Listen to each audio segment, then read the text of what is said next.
Hello everyone, আসসালামু আলাইকুম। আশা করি সবাই ভালো আছো, সুস্থ আছো। আমি তোমাদের মেহেদি ইসলাম হৃদয় ভাইয়া আবারও চলে আসছি তোমাদের সাথে মেডিকেলের free life class series part 2-এ কোষ বিভাজন এই অধ্যায়টা নিয়ে। তাহলে তোমরা যারা এখন দেখছো সবাই শেয়ার করে দাও এবং সব ফ্রেন্ডদেরকে মেনশন করে দাও যেন আজকের এই অ্যাডমিশন ক্লাসটা তারা যেন করে, এবং এটা করার পরে তোমরা কিন্তু এই কোষ বিভাজন অধ্যায় নিয়ে অনেকটা আইডিয়া পেয়ে যাবে যে কি কি এখানে পড়তে হবে, কি কি পড়তে হবে না, কোন জিনিসগুলোতে বেশি গুরুত্ব দিতে হবে, এই সকল জিনিসগুলো কিন্তু তোমরা এখানে পেয়ে যাবে। তাহলে তোমরা কুইকলি তোমাদের ফ্রেন্ডদের উপকার করার জন্য তোমরা মেনশন করে দাও, শেয়ার করে দাও গ্রুপে নিজেদের টাইমলাইন থেকে, যেন সবাই করতে পারে। ঠিক আছে? ওকে, দেখি কতজন করছো। আমরা শুরু করব। ওকে, 277। এটা আরও শেয়ার দিতে থাকো সবাই।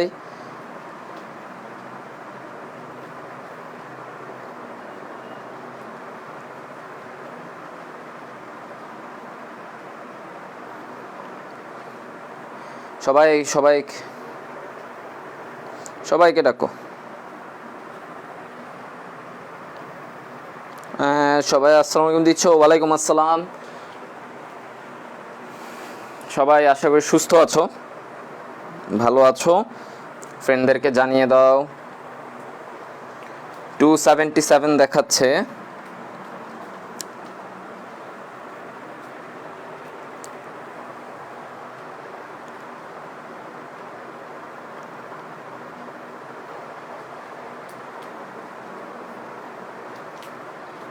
ওকে, 464। আমাদের প্রায় 500-এর কাছে চলে আসে। সো ইনশাল্লাহ আমরা শুরু করে দিব।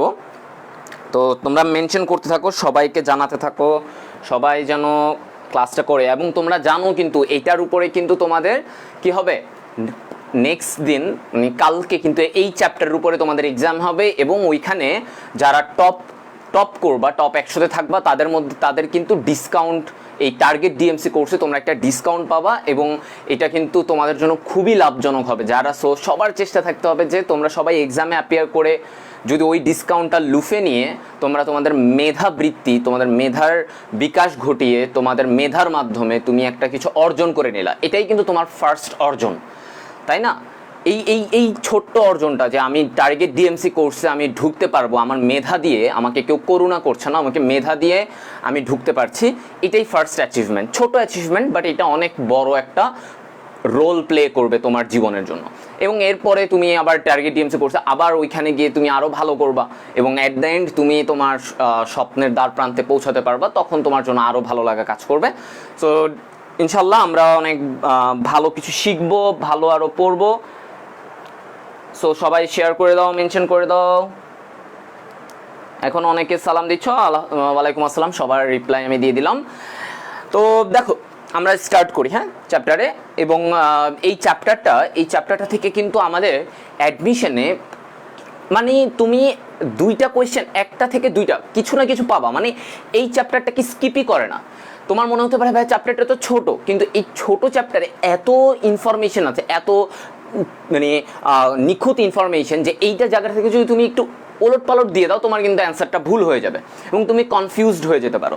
তো এই কারণে এই চ্যাপ্টারটা ছোট হলেও অনেক গুরুত্বপূর্ণ। মানে এখান থেকে একটা না একটা কোয়েশ্চেন থাকবেই, যে কোনো, এটা মেডিকেল বলো, ভার্সিটি বলো, যে কোনো অ্যাডমিশনে এটা থাকবে। আর মেডিকেলে তো আসেই, যে কোনো একটা কোয়েশ্চেন, কীরকম টাইপের কোয়েশ্চেন আসে আমরা এগুলোই আজকে শিখবো, কোন জায়গাগুলোতে তোমাদের পড়তে হবে এগুলোও আমরা জানবো। ওকে, সো অনেক প্রায় 700 এসে গেছে, আমরা স্টার্ট করি। প্রথমত আসো কোষ বিভাজন। কোষ বিভাজন বলতে কি বুঝো? এই যে আমাদের কোষগুলা এরা কি হচ্ছে, বিভাজিত হচ্ছে। তো বিভাজিত হয়ে ওরা কি হবে, কোষগুলা বিভাজিত হয়ে তোমার দেহের বৃদ্ধি ঘটাবে। একটা কোষ থেকে অনেকগুলা কোষ, এরপরে আরো। এর কারণে কি হবে, তুমি ছোট থেকে তোমার বড় হবা। তোমার যে অংশগুলো, তোমার হাত, তোমার পা, এগুলো একসময় ছোট ছিল, এগুলো আস্তে আস্তে কি হবে, বড় হবে আকারে। তারপরে হচ্ছে যে তোমার বিভিন্ন অঙ্গ ছোটবেলায় কি ছোট থাকে, আস্তে আস্তে কি হবে, এটা অনেক বড় হবে। তার মানে এই যে ছোট জিনিসগুলো বড় হওয়ার পেছনে যে মূল কারণ, সেটা কি, কোষ বিভাজন। ঠিক আছে, আমরা বডির সাথে রিলেট করে পড়বো, বডির সাথে এইভাবে এটা থেকে এটা হচ্ছে, এভাবে রিলেট করে পড়বো। তো এখন এই কোষ বিভাজনটা 3 প্রকারের হয়। কি কি? অ্যামাইটোসিস, মাইটোসিস আর মায়োসিস। এই যে দেখো, অ্যামাইটোসিস, মাইটোসিস আর মায়োসিস। এখন এই যে অ্যামাইটোসিস, মাইটোসিস, মায়োসিস, অ্যামাইটোসিসটা কি আসলে, কাদের হয়? এই যে দেখো আমি এখানে লিখে রাখছি কাদের হয় এই অ্যামাইটোসিস বা মাইটোসিস, কোথায় হবে? এটা কিন্তু অ্যাডমিশনের প্রশ্ন যে অ্যামাইটোসিস কাদের দেহে দেখা যায়। তো চলো আগে দেখি অ্যামাইটোসিস কোষ বিভাজনটা ইস্ট এবং ব্যাকটেরিয়া, মানে যারা নিম্ন শ্রেণীর জীব তাদের মধ্যে অ্যামাইটোসিসটা দেখা যাবে। অ্যামাইটোসিস কি জিনিস আমরা জানবো। এরপর আসো মাইটোসিস। মাইটোসিসটা কি? ওই যে তোমার বিভাজন হয় এবং এখানে কি হয়, ক্রোমোজোম সংখ্যাটা সমান থাকে, অনেকগুলো ধাপ থাকে, তোমরা 9, 10-ও পড়ে আসছো, তো এটাও আমরা জানবো ডিটেলসে। তো মাইটোসিসটা কোথায় হয়? কাণ্ড বা মূলের বর্ধিষ্ণু অঞ্চলে, মানে যে জায়গাটা বৃদ্ধি হচ্ছে, মনে করো উদ্ভিদের একটা কাণ্ড, হ্যাঁ, ওই জায়গাটা বৃদ্ধি হচ্ছে, কাণ্ডটা এরকম বড় হচ্ছে, ওই যে জায়গাটায় বৃদ্ধি হচ্ছে ওই জায়গাটাতে মাইটোসিস কোষ বিভাজন হয়। কারণ মাইটোসিসের মাধ্যমে তোমার কি হবে, কোনো একটা সংখ্যা দেহ বৃদ্ধি ঘটে, আকারে বৃদ্ধি ঘটবে, এটা হচ্ছে মাইটোসিসের সুফল। এখন মায়োসিসটা কোথায় হয়? এটা একটু ডিফারেন্ট। মায়োসিস কোষ বিভাজনে কি হয়, ক্রোমোজোমটা অর্ধেক হয়ে যায়, তাই না? আমাদের ক্রোমোজোম যদি থাকে 2n, এই 2n থেকে এটা কি হয়ে যায়, n, হ্যাপ্লয়েড হয়ে যায়। তোমরা এটা জানো যে মায়োসিসে ক্রোমোজোম সংখ্যা অর্ধেক হয়ে যায়। এই কারণে মায়োসিসটা কোথায় হয়, জনন মাতৃকোষে। কোথায় হবে, জনন মাতৃকোষে। এমসিকিউতে ভেরি ইম্পর্টেন্ট। তাহলে এই যে জনন মাতৃকোষে হবে, এবার আসো ভাই, অনেক সময় অনেকে কনফিউজ করে ফেলে জনন মাতৃকোষের জায়গায় যদি এখন বলে জনন কোষে, যদি বলে তোমাকে প্রশ্নে যে জনন কোষ, তুমি কি জনন কোষে দিবা? দেখি সবাই অ্যান্সার করো তো। তোমাকে বলা হলো যে জনন কোষ, জনন কোষে মায়োসিস হয় কি না, এখন হ্যাঁ নাকি না, কি বলবা, অ্যান্সারটা কি হবে? দেখি সবাই অ্যান্সার করো, আমি সবার অ্যান্সার দেখতে চাই, দেখি তোমাদের কমন সেন্স কি বলে। আর যারা বলবা যে না ভাইয়া জনন কোষে হয় না, যদি কারো এরকম অ্যান্সার থাকে কেন হয় না, কোথায়, তাহলে জনন কোষে কোন ধরনের বিভাজন হয় এটাও আমাকে বলবা। আমার প্রশ্নটা ক্লিয়ার? প্রশ্ন হচ্ছে যে জনন কোষে কোন, মানে মায়োসিস হয় কি হয় না। যদি তোমার উত্তর না হয় সেক্ষেত্রে এটাও বলবা যে তাহলে এখানে কি হয়। আর যদি তোমার উত্তর হ্যাঁ হয় যে না ভাইয়া জনন কোষে মায়োসিস হয়, সেক্ষেত্রে তো আর কোনো কথা নাই। দেখি, আচ্ছা অন্বেষা অনেকে অ্যান্সার দিচ্ছে না, আব্দুল্লাহ না না এখানে হয় না, কাজী মোহাম্মদ আব্দুল কুদুস ও অ্যান্সার দিচ্ছে অ্যামাইটোসিস। না ভাইয়া অ্যামাইটোসিস হবে না। আচ্ছা ব্লার এটা শুরুতে একটু হয়, ঠিক আছে, শুরুতে তোমরা কথাগুলো শোনো, আপাত শুরুতে সমস্যা হবে না, সব কিছু চলে যাবে, হঠাৎ হঠাৎ একটু হয়, ধৈর্য রাখো। ফারিয়া লিখছে জনন কোষে মায়োসিস হয়। এটা জনন কোষে তো মায়োসিস হয়, তার মানে তুমি হ্যাঁ বলতে যাচ্ছ যে জনন কোষে মায়োসিস হয়। কেউ কেউ লিখতেছো হবে, তবে অনেকেই লিখতেছো না। Very good. শোনো ভাইয়া, জনন কোষে মায়োসিস হয় না, জনন মাতৃকোষে হয়, জনন কোষে মাইটোসিস হয়। এবার একটু কনফিউজ হয়ে যাচ্ছে তাই না, একটু আমি তোমাদেরকে ক্লিয়ার করি। জনন মাতৃকোষটা কি, যেটা থেকে জনন কোষ হয়। এখন জনন কোষগুলো কি কি, যেমন আমাদের শুক্রাণু, তারপরে হচ্ছে যে ডিম্বাণু, এগুলো কি, এগুলো হচ্ছে তোমার জনন কোষ। এখন এই জনন কোষগুলো কোথা থেকে তৈরি হয়, যেমন তোমার যে জননাঙ্গ, পুরুষ বলো বা স্ত্রী দেহে জননাঙ্গে কোষগুলা এরকম থাকে 2n। জনন কোষের যে কোষগুলা থাকে সেগুলা কি থাকে, ডিপ্লয়েড 2n বিশিষ্ট থাকে। এটাকে বলা হয় জনন মাতৃকোষ। কারণ কেন মাতৃকোষ বলা হচ্ছে, কারণ এইটা থেকে এই শুক্রাণু ডিম্বাণু তৈরি হবে। এই যে দেখো, এইটা থেকে যখন মায়োসিস হয়, এই যে এটা থেকে যখন মায়োসিস হবে তখনই কি হবে, এরকম শুক্রাণু হবে, এই যে হ্যাপ্লয়েড শুক্রাণু অথবা ডিম্বাণু, নারী দেহে ডিম্বাণু, পুরুষ দেহে শুক্রাণু। তাহলে এটা কিন্তু মায়োসিসের মাধ্যমে হচ্ছে। তাহলে এই যে শুক্রাণুগুলা পাওয়া যাবে বা ডিম্বাণুগুলা পাওয়া যাবে, এরাই হচ্ছে কি জনন কোষ।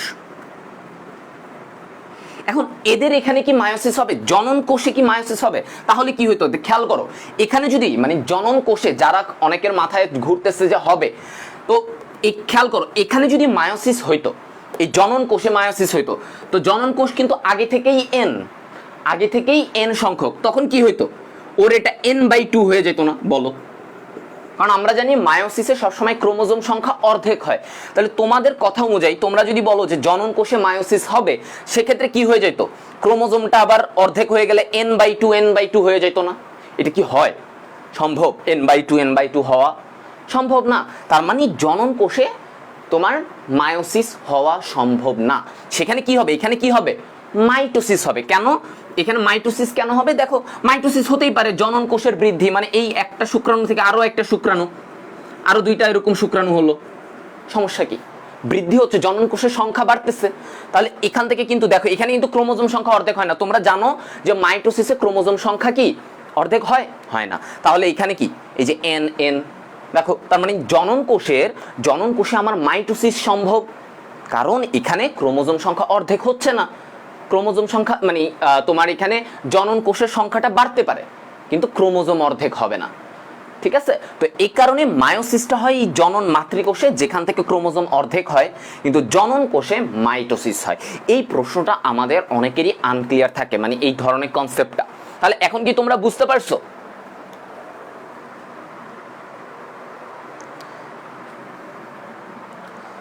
এখন তোমরা বুঝতে পারছো বলো?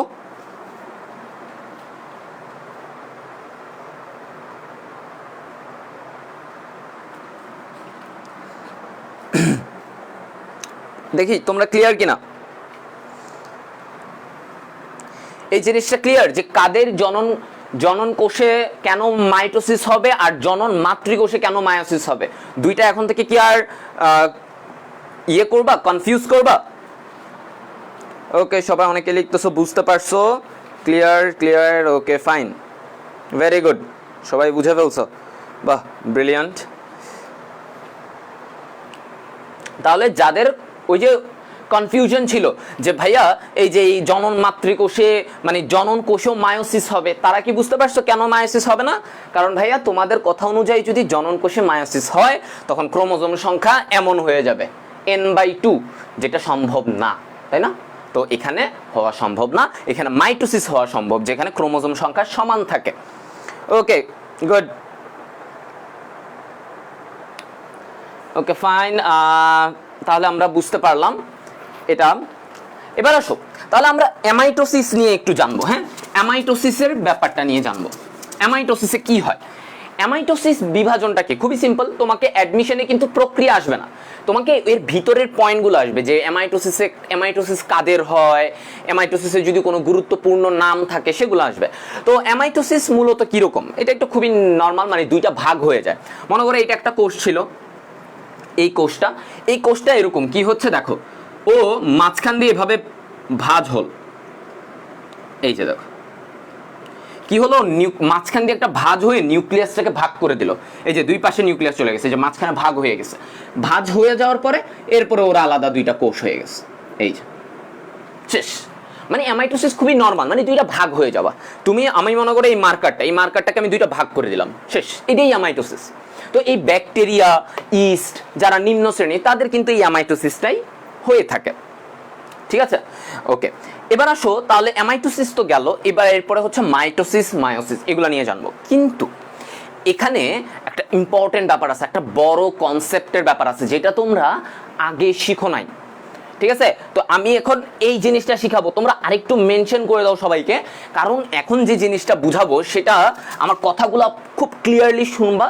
হ্যাঁ, যদি কারো শুনতে প্রবলেম হয় তাহলে তোমার ওই যে হেডফোন ইউজ করতে পারো তোমরা, ঠিক আছে, হেডফোন ইউজ করতে পারো। কারণ এখন আমরা একটা গুরুত্বপূর্ণ জিনিস শিখবো, সেটা হচ্ছে কোষ চক্র। এই কোষ চক্রটা অনেকেরই কনসেপ্ট আনক্লিয়ার থাকে, আমরা অনেকেই জানি না কোষ চক্রটা নিয়ে। তোমরা মাইটোসিস, মায়োসিস অনেকেই পড়েছো, মাইটোসিসে কি হয়, মায়োসিসে কি হয়, এগুলো কমন ব্যাপার না, তাই না, 9-10-এই তোমরা শিখেছো। কিন্তু এমন একটা জিনিস তোমরা যেটা এইচএসসিতে নতুন, সেটা হচ্ছে কোষ চক্র। আচ্ছা দেখো কোষ চক্রটা কি, কোষ চক্র খেয়াল করো, কোষ চক্র হচ্ছে যে মাইটোসিস বিভাজনের আগে, মাইটোসিস বা মায়োসিস, এই যে বিভাজনগুলোর আগে তোমার কি দরকার, একটা কোষের প্রস্তুতি দরকার, ঠিক আছে, একটা কোষের প্রস্তুতি দরকার, ঠিক আছে। তোমরা না শুনতে পেলে আমাকে জানাও, ওকে। তো একটা কোষের প্রস্তুতি দরকার, আমার কথাগুলো ক্লিয়ারলি শোনো, আমি তোমাদেরকে একটা উদাহরণ দিয়ে বুঝাই, একটা উদাহরণ দিয়ে এই কোষ চক্রটা আমি তোমাদেরকে একদম ক্লিয়ার করে দেবো, কনসেপ্টটা যে কেন, কিভাবে, কি দরকার। তো তোমরা দেখো, তুমি একজন তুমি হচ্ছে অলিম্পিকে যাবা। সবাই জানো অলিম্পিক কি, ওই যে অনেক দেশ আসে, তুমি দৌড়বিদ, তুমি একজন অ্যাথলেট হিসেবে অলিম্পিকে যাবা, দৌড়াবা কিসের জন্য? তুমি হচ্ছে 100 মিটার স্প্রিন্টের জন্য দৌড়াবা। খেয়াল করো সবাই, 100 মিটার দৌড়ের জন্য সবাই ওই অলিম্পিকে বাংলাদেশ থেকে একজন যাবে। এবার বাংলাদেশের যে অলিম্পিক ফেডারেশন, ওরা কি চিন্তা করলো? ওরা ভাবলো যে আমাদের তো পুরো দেশ থেকে সিলেক্ট করতে হবে, তাহলে আমরা কি করা যায়? ওরা আগে কি করবে, পুরো 64 জেলার মধ্যে একটা কম্পিটিশন আয়োজন করবে, তাই না? দেখো ওই যে অলিম্পিকের জন্য কি করলো, অলিম্পিক তো একজন যাবে, কিন্তু এটা তো আমার সিলেক্ট করতে হবে কাকে নিব আমি। তো আগে কি করলো, প্রথমত প্রস্তুতি নিতে হবে না, মানে তুমি তো প্রস্তুতি নিতে হবে যে আমি কাকে পাঠাবো, সিলেক্ট করতে হবে কে ভালো পারে, হ্যাঁ, এগুলো সিলেক্ট করে তারপরে না অলিম্পিক পাঠাবো। তো এখানে অলিম্পিকটা হচ্ছে তোমার এই যে মাইটোসিস কোষ বিভাজনের যে ধাপটা, এটা হচ্ছে মেইন পর্যায়, মানে অলিম্পিকের মতো তুলনা করো। কিন্তু ওই যে বললাম অলিম্পিকের আগে তো তোমার প্রস্তুতি দরকার কিনা বলো? অলিম্পিকের জন্য তোমার প্রস্তুতি দরকার না? এখন এই প্রস্তুতির পর্যায়টা কি অনেক সময় ধরে হবে না বলো? চিন্তা করো, অলিম্পিক তো হয় কয়দিন, মনে করো 1 মাস, কিন্তু প্রস্তুতি কি তুমি 1 মাস নাও? প্রস্তুতি কি নাও? তোমার যখন বোর্ড পরীক্ষা থাকে, বোর্ড পরীক্ষা হয় কয় ঘন্টা, মনে করো ফিজিক্স কয় ঘন্টা হবে, 3 ঘন্টা পরীক্ষা শেষ, তুমি 3 ঘন্টার জন্য কয়দিন প্রিপারেশন নাও বলো তো? 3 দিন 4 দিন, এর আগে পুরো এইচএসসি পুরো বছর জুড়ে পড়তেছো। তাহলে তার মানে আমরা প্রস্তুতির সময় একটু বেশি সময় নেই, তাই কিনা? তো এই যে প্রস্তুতির সময়টাকে আমরা কি বলি, এই যে কোষ বিভাজনেরও তো প্রস্তুতি দরকার, এটাকে আমরা বলি ইন্টারফেজ। মানে তোমার এই যে মাইটোসিস হওয়ার আগে তার প্রস্তুতি দরকার, সে যাবতীয় সব কিছু দরকার, কোন কোষগুলা বিভাজনে অংশগ্রহণ করবে, বিভাজনের জন্য তাদের কি কি দরকার, সব কিছু তোমার জানতে হবে না? তো এই প্রস্তুতি কোষ বিভাজনের এই মাইটোসিসে যাওয়ার আগে কোষগুলা যে প্রস্তুতিটা নেয় সেটা হচ্ছে ইন্টারফেজ, এটাকে আমরা বলি প্রস্তুতি দশা। এখন বলো এই মাইটোসিসে কি, এটা তো ওই অলিম্পিকের মেইন ইভেন্ট, অল্প সময় নিবে, কিন্তু প্রস্তুতিটা অনেক বেশি সময় নিবে না? কারণ তুমি অনেক সিলেকশন করবা, প্র্যাকটিস করবা, ডায়েট করবা, কত কিছু। এই কারণে দেখো এই মাইটোসিসে মোট সময়ের, কোষ বিভাজনের মোট সময়ের মাত্র 5 থেকে 10% সময় এই মাইটোসিস ধাপে ব্যয় হয়। আর ওই যে প্রস্তুতি আমি তোমাদেরকে আগেই বলছি, দেখো ফিজিক্স পরীক্ষার জন্য তুমি কি করতেছো, আগে 2 বছর ধরে পড়ছো, কিন্তু ফিজিক্স বোর্ড পরীক্ষাটা হয় কয় ঘন্টা, 3 ঘন্টায় শেষ, অথচ এটার জন্য তুমি কত বছর পড়লা। তো এই যে দেখো ইন্টারফেসটা কি একটু বেশি সময় নেবে না? এই যে দেখো 90 থেকে 95% সময়, মানে একটা কোষ বিভাজন হতে যত সময় নেয় তার 90 থেকে 95% সময় এই ইন্টারফেসে ব্যয় হয়। ওই যে প্রস্তুতিতে বেশি ব্যয় হয়, আর মেইন ইভেন্টে তো তুমি ডিরেক্ট ছক্কা 4 মারবা, কিন্তু এর আগে তোমাকে অনেক প্র্যাকটিস করতে হবে না? ক্রিকেট খেলার জন্য ক্রিকেটাররা কি করে, যেদিন ম্যাচ ওই দিনই গিয়ে ছক্কা পিটায়, এর আগে তারা অনেক প্র্যাকটিস করে না? করে তো, তাই না? এরই তো এখন এই ইন্টারফেসে আমাদের এত সময় ব্যয় হয়, চিন্তা করো। এখন এই প্রস্তুতি ধাপটা আবার 3টা ভাগে বিভক্ত, মানে প্রস্তুতির অনেকগুলা পার্ট আছে, দেখো কি কি 3টা পার্ট। তো এই 3টা পার্টের ফার্স্ট হচ্ছে গ্যাপ 1, মানে G1 আমরা বলি, এটাকে বলি গ্যাপ 1। এস ধাপ মানে হচ্ছে সিনথেসিস, এটাকে কি বলি আমরা, সিনথেসিস। আর এটা কি G2, গ্যাপ 2। তো এই 3টা ধাপে এই প্রস্তুতি দশাটা বিভক্ত। এবার আসো আরেকটু, ওই যে তুলনা দিচ্ছিলাম অলিম্পিকের জন্য, এখন বাংলাদেশ থেকে অলিম্পিকে নেওয়া হবে, কি করা লাগবে? প্রথম সিলেকশনে, প্রস্তুতির প্রথম দিকে চিন্তা করো, এই যে আমি গ্যাপ 1টা বুঝাচ্ছি তোমাদেরকে, প্রস্তুতির এই যে অলিম্পিকের প্রস্তুতির শুরুর দিকে তোমাকে কি করতে হবে, পুরা 64 জেলার মধ্যে একটা কম্পিটিশন লাগাই দিবা তুমি, তাই না? 64 জেলা থেকে যারা যারা সবচেয়ে বেস্ট, মনে করো কিশোরগঞ্জের বেস্ট, ময়মনসিংহের বেস্ট, সিলেটের থেকে সবচেয়ে ভালো, যে এরকম বিভিন্ন অঞ্চল থেকে সবচেয়ে ভালো ব্যক্তিটাকে বা ভালো দৌড়বিদটাকে তুমি সিলেক্ট করবা, তাই না? তার মানে 64 জেলা থেকে তুমি 64 জনকে একটা প্রাইমারি সিলেকশনের মাধ্যমে তাদেরকে নিয়ে আসলা। এটা হচ্ছে এই গ্যাপ 1 এর সাথে তুলনা করো। তো গ্যাপ ওয়ানে কোষ বিভাজনের এই যে ইন্টারফেজের গ্যাপ ওয়ানে কি হয় জানো? গ্যাপ ওয়ানে ওর প্রয়োজনীয় উপাদান তৈরি হয়, মানে এই যে প্রোটিন তৈরি হয়, তারপরে হচ্ছে কোষের প্রাইমারি সিলেকশন হয়, মানে কোন কোষগুলো কোষ বিভাজনে যেতে পারবে এই ব্যাপারটা খেয়াল করো। তুমি যেমন 64 জেলা থেকে 64টা দৌড়বিদকে আনলা, তাই না? তাদের মধ্যে কি সবাইকে আনবা? এখন তুমি প্রত্যেকটা জেলা থেকে একদম না, এই জেলা থেকে 10, ওই জেলা থেকে 20, এভাবে করে প্রত্যেকটা জেলা থেকে তোমার এভাবে করে আনলে হবে? প্রাইমারি একটা সিলেকশন লাগবে না যে আমি এই জেলা থেকে এতজনকে নিব, সো ওদের মধ্যে যারা টপে আসবে তারা যাবে, নাকি সবাইকে নিবা যারা টপে আসবে? তো একটা প্রাইমারি সিলেকশন হবে না? তো এই কোষ বিভাজনের জন্য সবাইকে তো কোষ বিভাজনে যেতে দেওয়া যাবে না। যারা বাদ পড়ে যাবে, যাদের এই প্রোটিন তৈরি হবে না বা অন্যান্য আরো তোমার ডিএনএ রেপ্লিকেশনের জন্য যে প্রয়োজনীয় উপাদানগুলো তৈরি হবে না, তাদেরকে আমি কেন নিব? নিবা? তুমি নিবা না, তাহলে ওদেরকে বাদ, ওরা বাদ।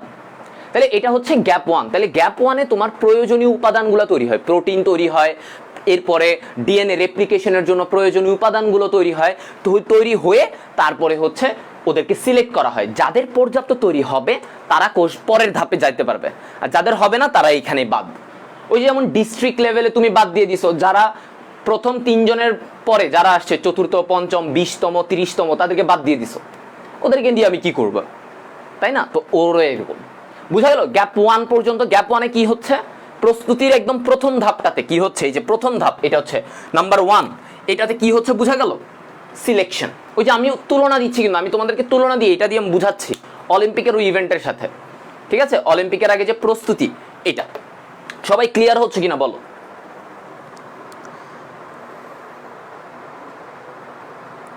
ঠিক আছে, সবাই বুঝতে পারছো এতটুকু?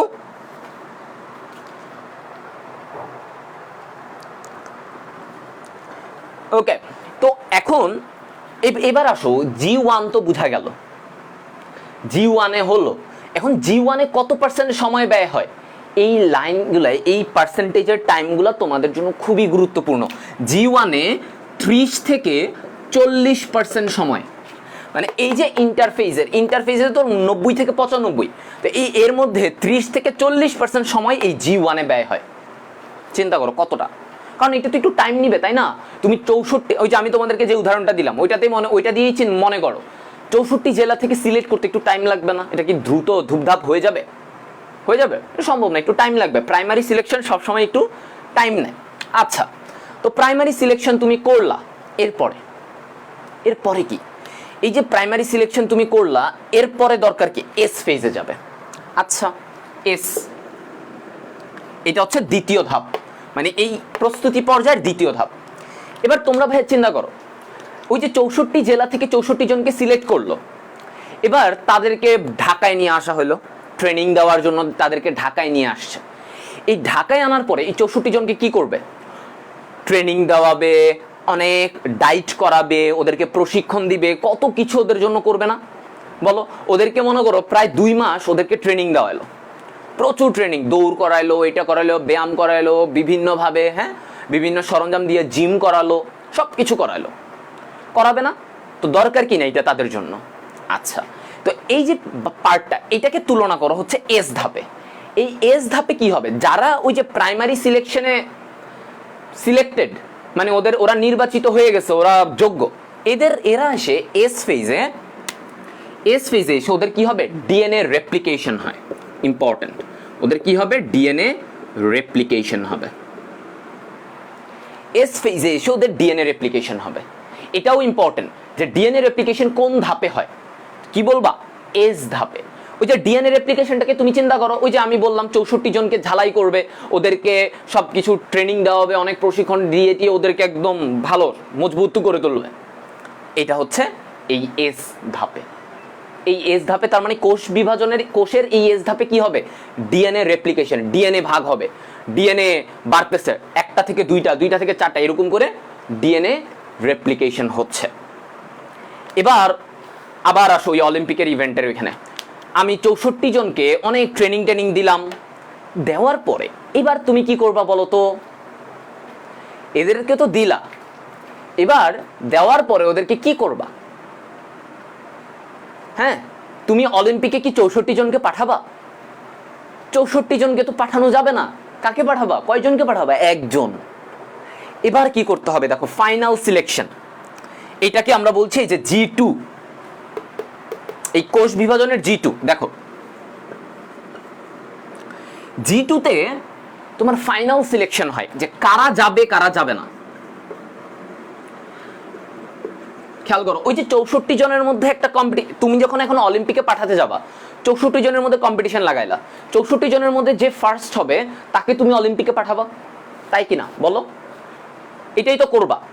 তুমি ওদেরকে অনেক ট্রেনিং দিলে, ট্রেনিং দেওয়ার পরে তাদেরকে এরপরে তুমি কি করলা, বলো যে যাও এবার তোমাদের একটা কম্পিটিশন লাগাই দেই।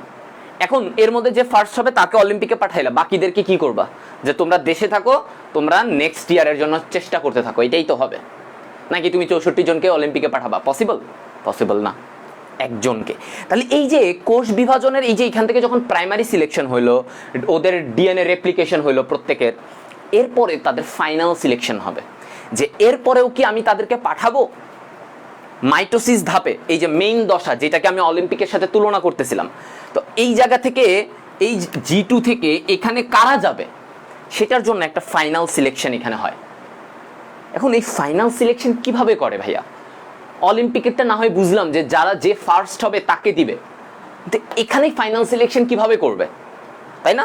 এই G2 ধাপে মানে ও আবার কিভাবে, কোন কোষ এই মাইটোসিসে অংশগ্রহণ করতে পারবে, কে পারবে না, এটা কেমনে করবে? আচ্ছা, সেটা কি? G2 তে একটা প্রোটিন তৈরি করা লাগে।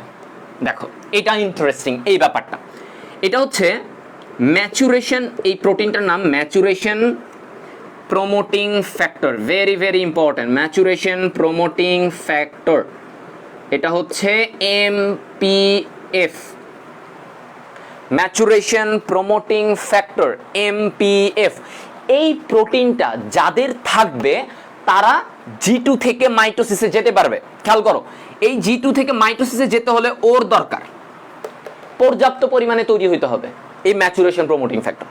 ও যদি পর্যাপ্ত পরিমাণে তোমার কাছে না থাকে তাহলে তুমি এখানে যেতে পারবা না। এবার বোঝা গেল ফাইনাল সিলেকশন কিসের ভিত্তিতে হবে? আবারও বলছি, এই ম্যাচুরেশন প্রমোটিং ফ্যাক্টর, এই উপাদানটা যেসব কোষে পর্যাপ্ত পরিমাণে তৈরি হবে, যাদের পর্যাপ্ত পরিমাণে তৈরি হবে তারা মাইটোসিসে যেতে পারবে। ওই যে ফাইনাল সিলেকশন, তারা মাইটোসিসে যেতে পারবে। যাদের পর্যাপ্ত তৈরি হবে না তারা কি হবে ভাইয়া? ওদের কি হবে? ওরা এখানে পড়ে থাকবে, এই G2 তে পড়ে থাকবে, ওরা এখানে যাইতে পারবে না, G2 তে পড়ে থাকবে। এরপরে যদি আবার এমন হয় যে তাদের পর্যাপ্ত ম্যাচুরেশন প্রোটিন ফ্যাক্টর মানে প্রমোটিং ফ্যাক্টর এই MPF পর্যাপ্ত তৈরি হয়েছে, তখন তারা আবার যেতে পারবে। বুঝতে পারছো? মানে ওরা যদি এখানে ফাইনাল সিলেকশনে বাদও পড়ে, ফাইনাল সিলেকশনে তুমি বাদ পড়লা, তাহলে কি তোমাকে আবার শুরু থেকে শুরু করবা, একদম ওই প্রথম থেকে শুরু করবা? না, তুমি কি করবা, তোমাকে এখানে রেখে দিবে। যদি তুমি আবার কোয়ালিফাই করতে পারো, আবার যদি যোগ্য হও, তাহলে তোমাকে আবার ওরা মেইন ধাপে পাঠিয়ে দিবে। সো এই যাদের MPF এই উপাদানটা পর্যাপ্ত হবে না তারা এখানে থেকে যাবে, এই G2 ধাপে থেকে যাবে। এরপরে যাদের এটা হবে তারা এখানে যাবে। ক্লিয়ার কিনা এতটুকু বলো? বলো সবাই বুঝেছো? এখানে যা ইয়েগুলা বললাম এগুলা কিন্তু খুবই গুরুত্বপূর্ণ। হ্যাঁ, অনেকে এই জিনিসগুলা পাবা। দেখি সবাই ক্লিয়ার? ওকে, ভেরি গুড।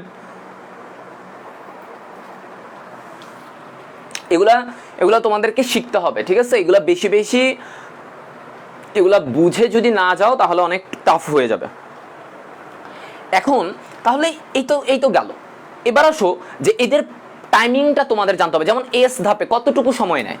30 থেকে 50, 30 থেকে 50% সময় এখানে নেয়। G2 ধাপে কতটুকু সময় নেয়? 10 থেকে 20% সময় নেয়। তাহলে এই যে পার্সেন্ট কত সময় নেয় এগুলো তোমার জানতে হবে, ঠিক আছে? এই পার্সেন্টগুলো মেমোরাইজ করবে, অ্যাডমিশনে এগুলো অনেক বেশি আসে। পার্সেন্ট কি হয়, পার্টগুলো কি কি, এই যে 3টা ধাপ তোমাকে আসতে পারে। ডিএনএ রেপ্লিকেশন কোন ধাপে ঘটে, এস ধাপে ঘটে, হ্যাঁ। এরপরে হচ্ছে যে ফাইনাল সিলেকশনটা বা এমপিএফ এটা কোন ধাপে তৈরি হবে, G2 ধাপে তৈরি হবে। এভাবে করে অ্যাডমিশনে প্রশ্ন আসে, ঠিক আছে। তো এই যে শর্ট জিনিসগুলো এগুলো মনে রাখতে হবে। তোমাকে তো পুরা লাইন পুরা প্যাসেজ মুখস্থ করতে হবে না, পুরা জিনিস তোমাকে কি পয়েন্ট, যেটা ইম্পর্টেন্ট পয়েন্ট ওগুলো পড়তে হবে ভার্সিটি বা মেডিকেলের জন্য। তাহলে তোমার এটা কিন্তু হয়ে গেল, ঠিক আছে। এবার আসো ভাইয়া, এই কোষ চক্রটাকে নিয়ন্ত্রণ করে কে? দেখো আমি বলি, এই যে আমি অলিম্পিকের উদাহরণটা তোমাদেরকে দিলাম, অলিম্পিকে পাঠানোর জন্য একজনকে পাঠাবো, তার আগে আমরা প্রস্তুতি নেওয়ালাম। এই জিনিসগুলোকে কারা নিয়ন্ত্রণ করবে বলো তো? কারা নিয়ন্ত্রণ করবে? বাংলাদেশের অলিম্পিক ফেডারেশন আছে, তারা নিয়ন্ত্রণ করবে, তাই না? নাকি আমি তুমি করব? আমি তুমি করব? আমরা করলে পারবো? এটার জন্য একটা কি, একটা সংগঠন বা কেউ একজন থাকবে, নিয়ন্ত্রক কেউ থাকবে, যে এই কম্পিটিশনগুলা, প্রস্তুতিগুলা, তারপরে হচ্ছে অলিম্পিকে পাঠানো, এরা নিয়ন্ত্রণ করবে। তাহলে এই যে কোষ বিভাজন এই যে হচ্ছে, প্রস্তুতির পরে মাইটোসিস, প্রস্তুতি নিচ্ছে, নেওয়ার পরে আবার মাইটোসিস বিভাজনে অংশগ্রহণ করতেছে, এই জিনিসগুলো কি কেউ না কেউ তো নিয়ন্ত্রণ করবে। কে নিয়ন্ত্রণ করে? কে নিয়ন্ত্রণ করে দেখি বলো তো? সিডিকে, অনেকে বলতেছো সিডিকে এটাকে তৈরি করে, ঠিক আছে। তা আমরা এই জায়গাটাতে আরেকটু একটা জিনিস জানবো, কিভাবে সিডিকেটা কাজ করে বা ব্যাপারটা কি, আমরা একটু কনসেপ্টটা ক্লিয়ার হয়ে জেনে নিই। দেখো জিনিসটা হচ্ছে যে এই যে গ্যাপ 1, খেয়াল করো ভালো করে, হ্যাঁ। নিয়ন্ত্রক, আমি এখন পড়বো হচ্ছে নিয়ন্ত্রক। তোমরা ঠিকই বলতেছো যে সিডিকে, হ্যাঁ ঠিক আছে, সবার এটা সাইক্লিন ডিপেন্ডেন্ট কাইনেজ এটাকে বলা হয়, এটা নিয়ন্ত্রক, ও নিয়ন্ত্রণ করে। কিন্তু কি হয়, কিভাবে, একটু আরেকটু ব্যাখ্যাটা জানলে ভালো হয় না? একটু ডিটেলসে যাও, ভিতরে যাও। তাহলে দেখো ওর এখানে এই যে সিডিকে, দেখো এটা কিভাবে তৈরি হয়। গ্যাপ 1 দশায়, ওই যে গ্যাপ 1 এই ধাপটাতে কি হবে, এই ধাপটাতে তোমার এই যে সাইক্লিন ডিপেন্ডেন্ট কাইনেজ এটা তৈরি হয়। খেয়াল করো, সাইক্লিন ডিপেন্ডেন্ট কাইনেজ কথাটার মানে বুঝতেছো? তোমরা তো না বুঝে মুখস্থ করে ফেললে তো হবে না, অনেকে না বুঝে মুখস্থ করতে পারো। সাইক্লিন ডিপেন্ডেন্ট কাইনেজ মানে সাইক্লিনের উপরে নির্ভরশীল, ডিপেন্ডেন্ট মানে কি নির্ভরশীল, কাইনেজ প্রোটিন, তার মানে এই প্রোটিনটা সাইক্লিনের উপর নির্ভর করে, ওর কাজের জন্য এই সাইক্লিনকে দরকার। খেয়ালটা বুঝতে পারছো? মানে আমি বললাম যে আমি আর মনে করো যে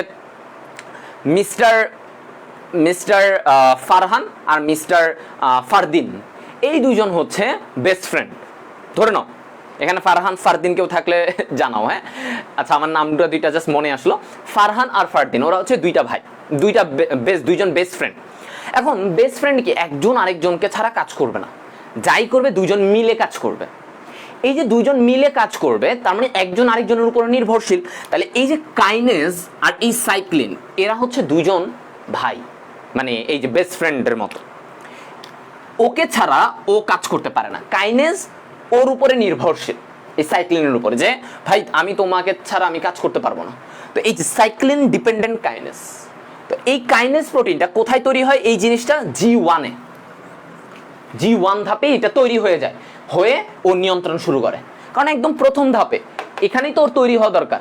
চিন্তা করো তুমি, বাংলাদেশ অলিম্পিক ফেডারেশন, ও যদি প্রস্তুতি শুরু থেকেই না থাকে, ও যদি একদম এই শেষের ধাপে এসে তৈরি মানে কাজ করে, তাহলে হবে? তাহলে এদেরকে নিয়ন্ত্রণ করবে কে? তাই না? তার মানে একদম প্রস্তুতির শুরু থেকেই তোমার ওই যে নিয়ন্ত্রককে থাকা লাগবে। তাহলে এই যে দেখো গ্যাপ 1 দশাতেই সাইক্লিন ডিপেন্ডেন্ট কাইনেজ তৈরি হয়ে যায়। এরপরে দেখো গ্যাপ 1, এরপরে যেটা এস ধাপ। এখন এস ধাপে এসে কি তৈরি হয় জানো? এই যে সাইক্লিন ডিপেন্ডেন্ট কাইনেজ, আমি বারবার বলতেছি কাইনেজটা সাইক্লিনের উপরে নির্ভরশীল, কিন্তু সাইক্লিন কোথায়?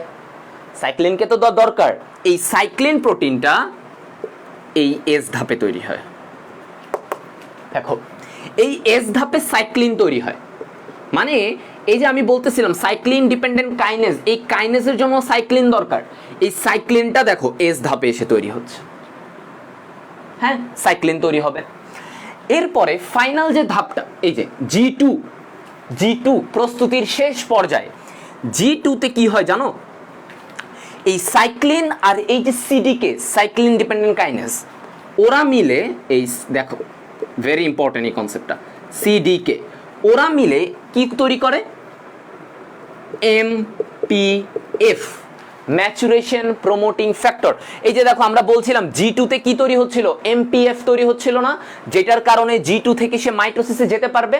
তাহলে এই এমপিএফটা কিভাবে তৈরি হয়, এই যে সাইক্লিন আর এই যে সিডিকে, এই যে এখানে সাইক্লিন তৈরি হচ্ছিল আর G1 এ সিডিকে, এই সাইক্লিন ডিপেন্ডেন্ট কাইনেজ, এরা দুইজন মিলে ম্যাচুরেশন প্রমোটিং ফ্যাক্টর তৈরি করে। তো তোমার যদি এই সিডিকে পর্যাপ্ত তৈরি না হয় অথবা সাইক্লিন পর্যাপ্ত না তৈরি হয়, তাহলে কি তোমার এমপিএফ পর্যাপ্ত হবে, হবে না। তাহলে এই এমপিএফ এর জন্য এদেরকে দরকার।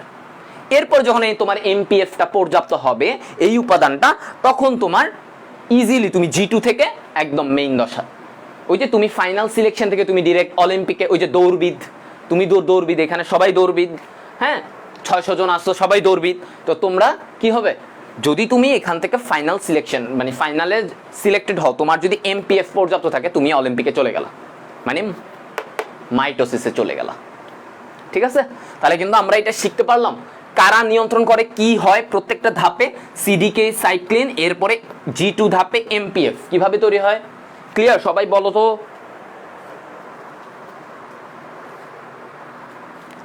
সাইক্লিন হচ্ছে এক ধরনের প্রোটিন,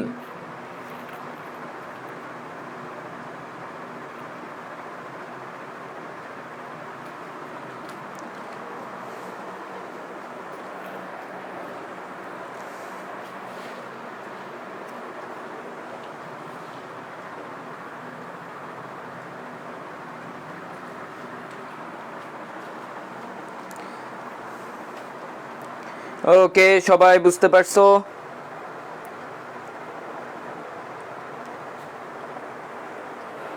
আচ্ছা, তাহলে আমরা কি বুঝলাম মাইটোসিসে যাওয়ার আগে আমার প্রস্তুতিটা, এই কনসেপ্টটা আমি তোমাদেরকে একটু ডিটেইলসে বুঝালাম, তাহলে আশা করি তোমরা এখন বুঝে গেছো। এবার আসো তাহলে আমরা এরপরে মেইন, এবার আমরা অলিম্পিকে চলে গেছি, আমাদের প্রস্তুতি নেওয়া শেষ, G1 S G2 তে অনেক প্রস্তুতি নিছি আমরা, ঠিক আছে, অনেক প্রস্তুতি নিছি। তো প্রস্তুতি নেওয়ার পরে এখন আমাদের কি টার্গেট, মাইটোসিস হইতে হবে। প্রস্তুতি আমাদের খতম, প্রস্তুতির এই জিনিসগুলাই পড়বা, কারা নিয়ন্ত্রণ করে, G2 থেকে যাইতে কি লাগে, এই এমপিএফ এর নাম, এগুলো তোমাদের অ্যাডমিশনে আসে, ঠিক আছে, এগুলো ভালো করে মনে রাখবা। এবার আসো তাহলে মাইটোসিস ধাপে কি কি হয়, মানে মাইটোসিস যে কোষ বিভাজন, আমরা মেইন দশায় চলে যাচ্ছি, মেইন দশাতে কি কি হয় এগুলা নিয়ে আমরা এখন যাব। এবার দেখো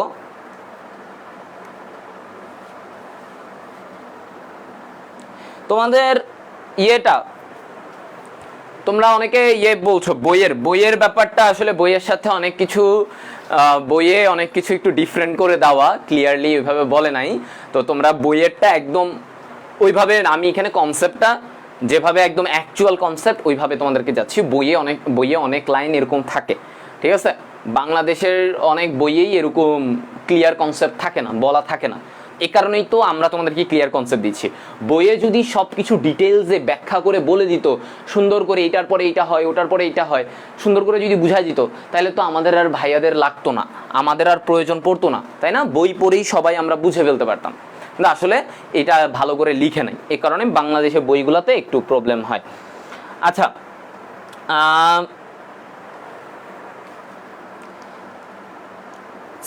কেউ প্রশ্ন করছো সাইক্লিন মানে তো চক্র আর কাইনেজ হলো প্রোটিন, এরকম না? সাইক্লিন মানে চক্র না, না না, সাইক্লিন নিজেও একটা প্রোটিন। সাইক্লিন, কাইনেজও এক জাতীয় প্রোটিন, কাইনেজ এটাও এক জাতীয় প্রোটিন।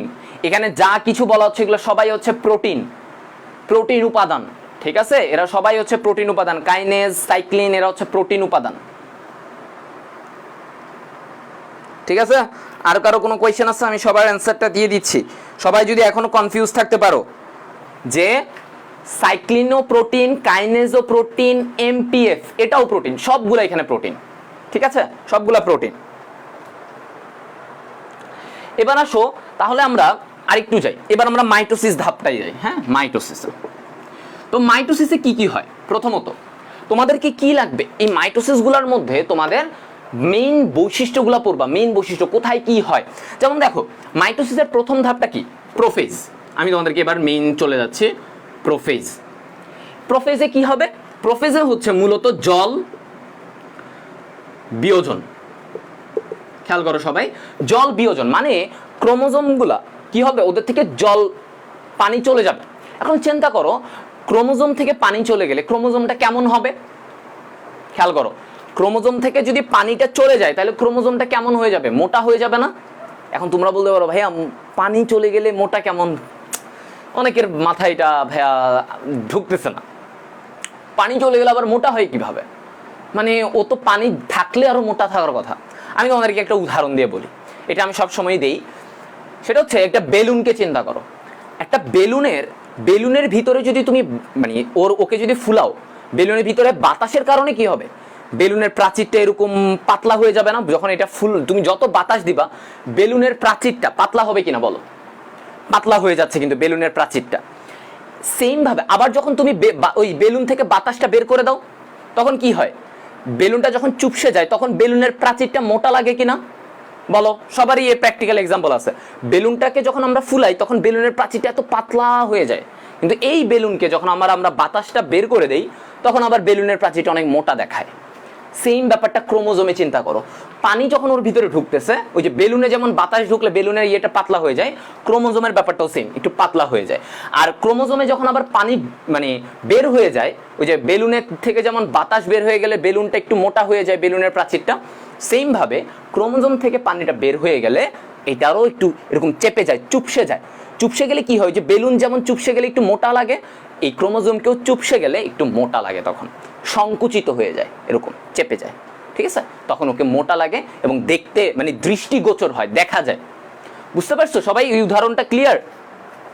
এই উদাহরণগুলো মনে রাখবা, এটা একটু মানে তোমাদের অনেক সময় ইয়ে হয়। ওকে, অনেকে বলতেছে, কে একজন কোয়েশ্চেন করলা যে ভাইয়া ডিএমসিতে পড়ার জন্য কত ঘন্টা পড়তে হয়। আচ্ছা এইটার অ্যান্সারটা একটু দিই। হ্যাঁ,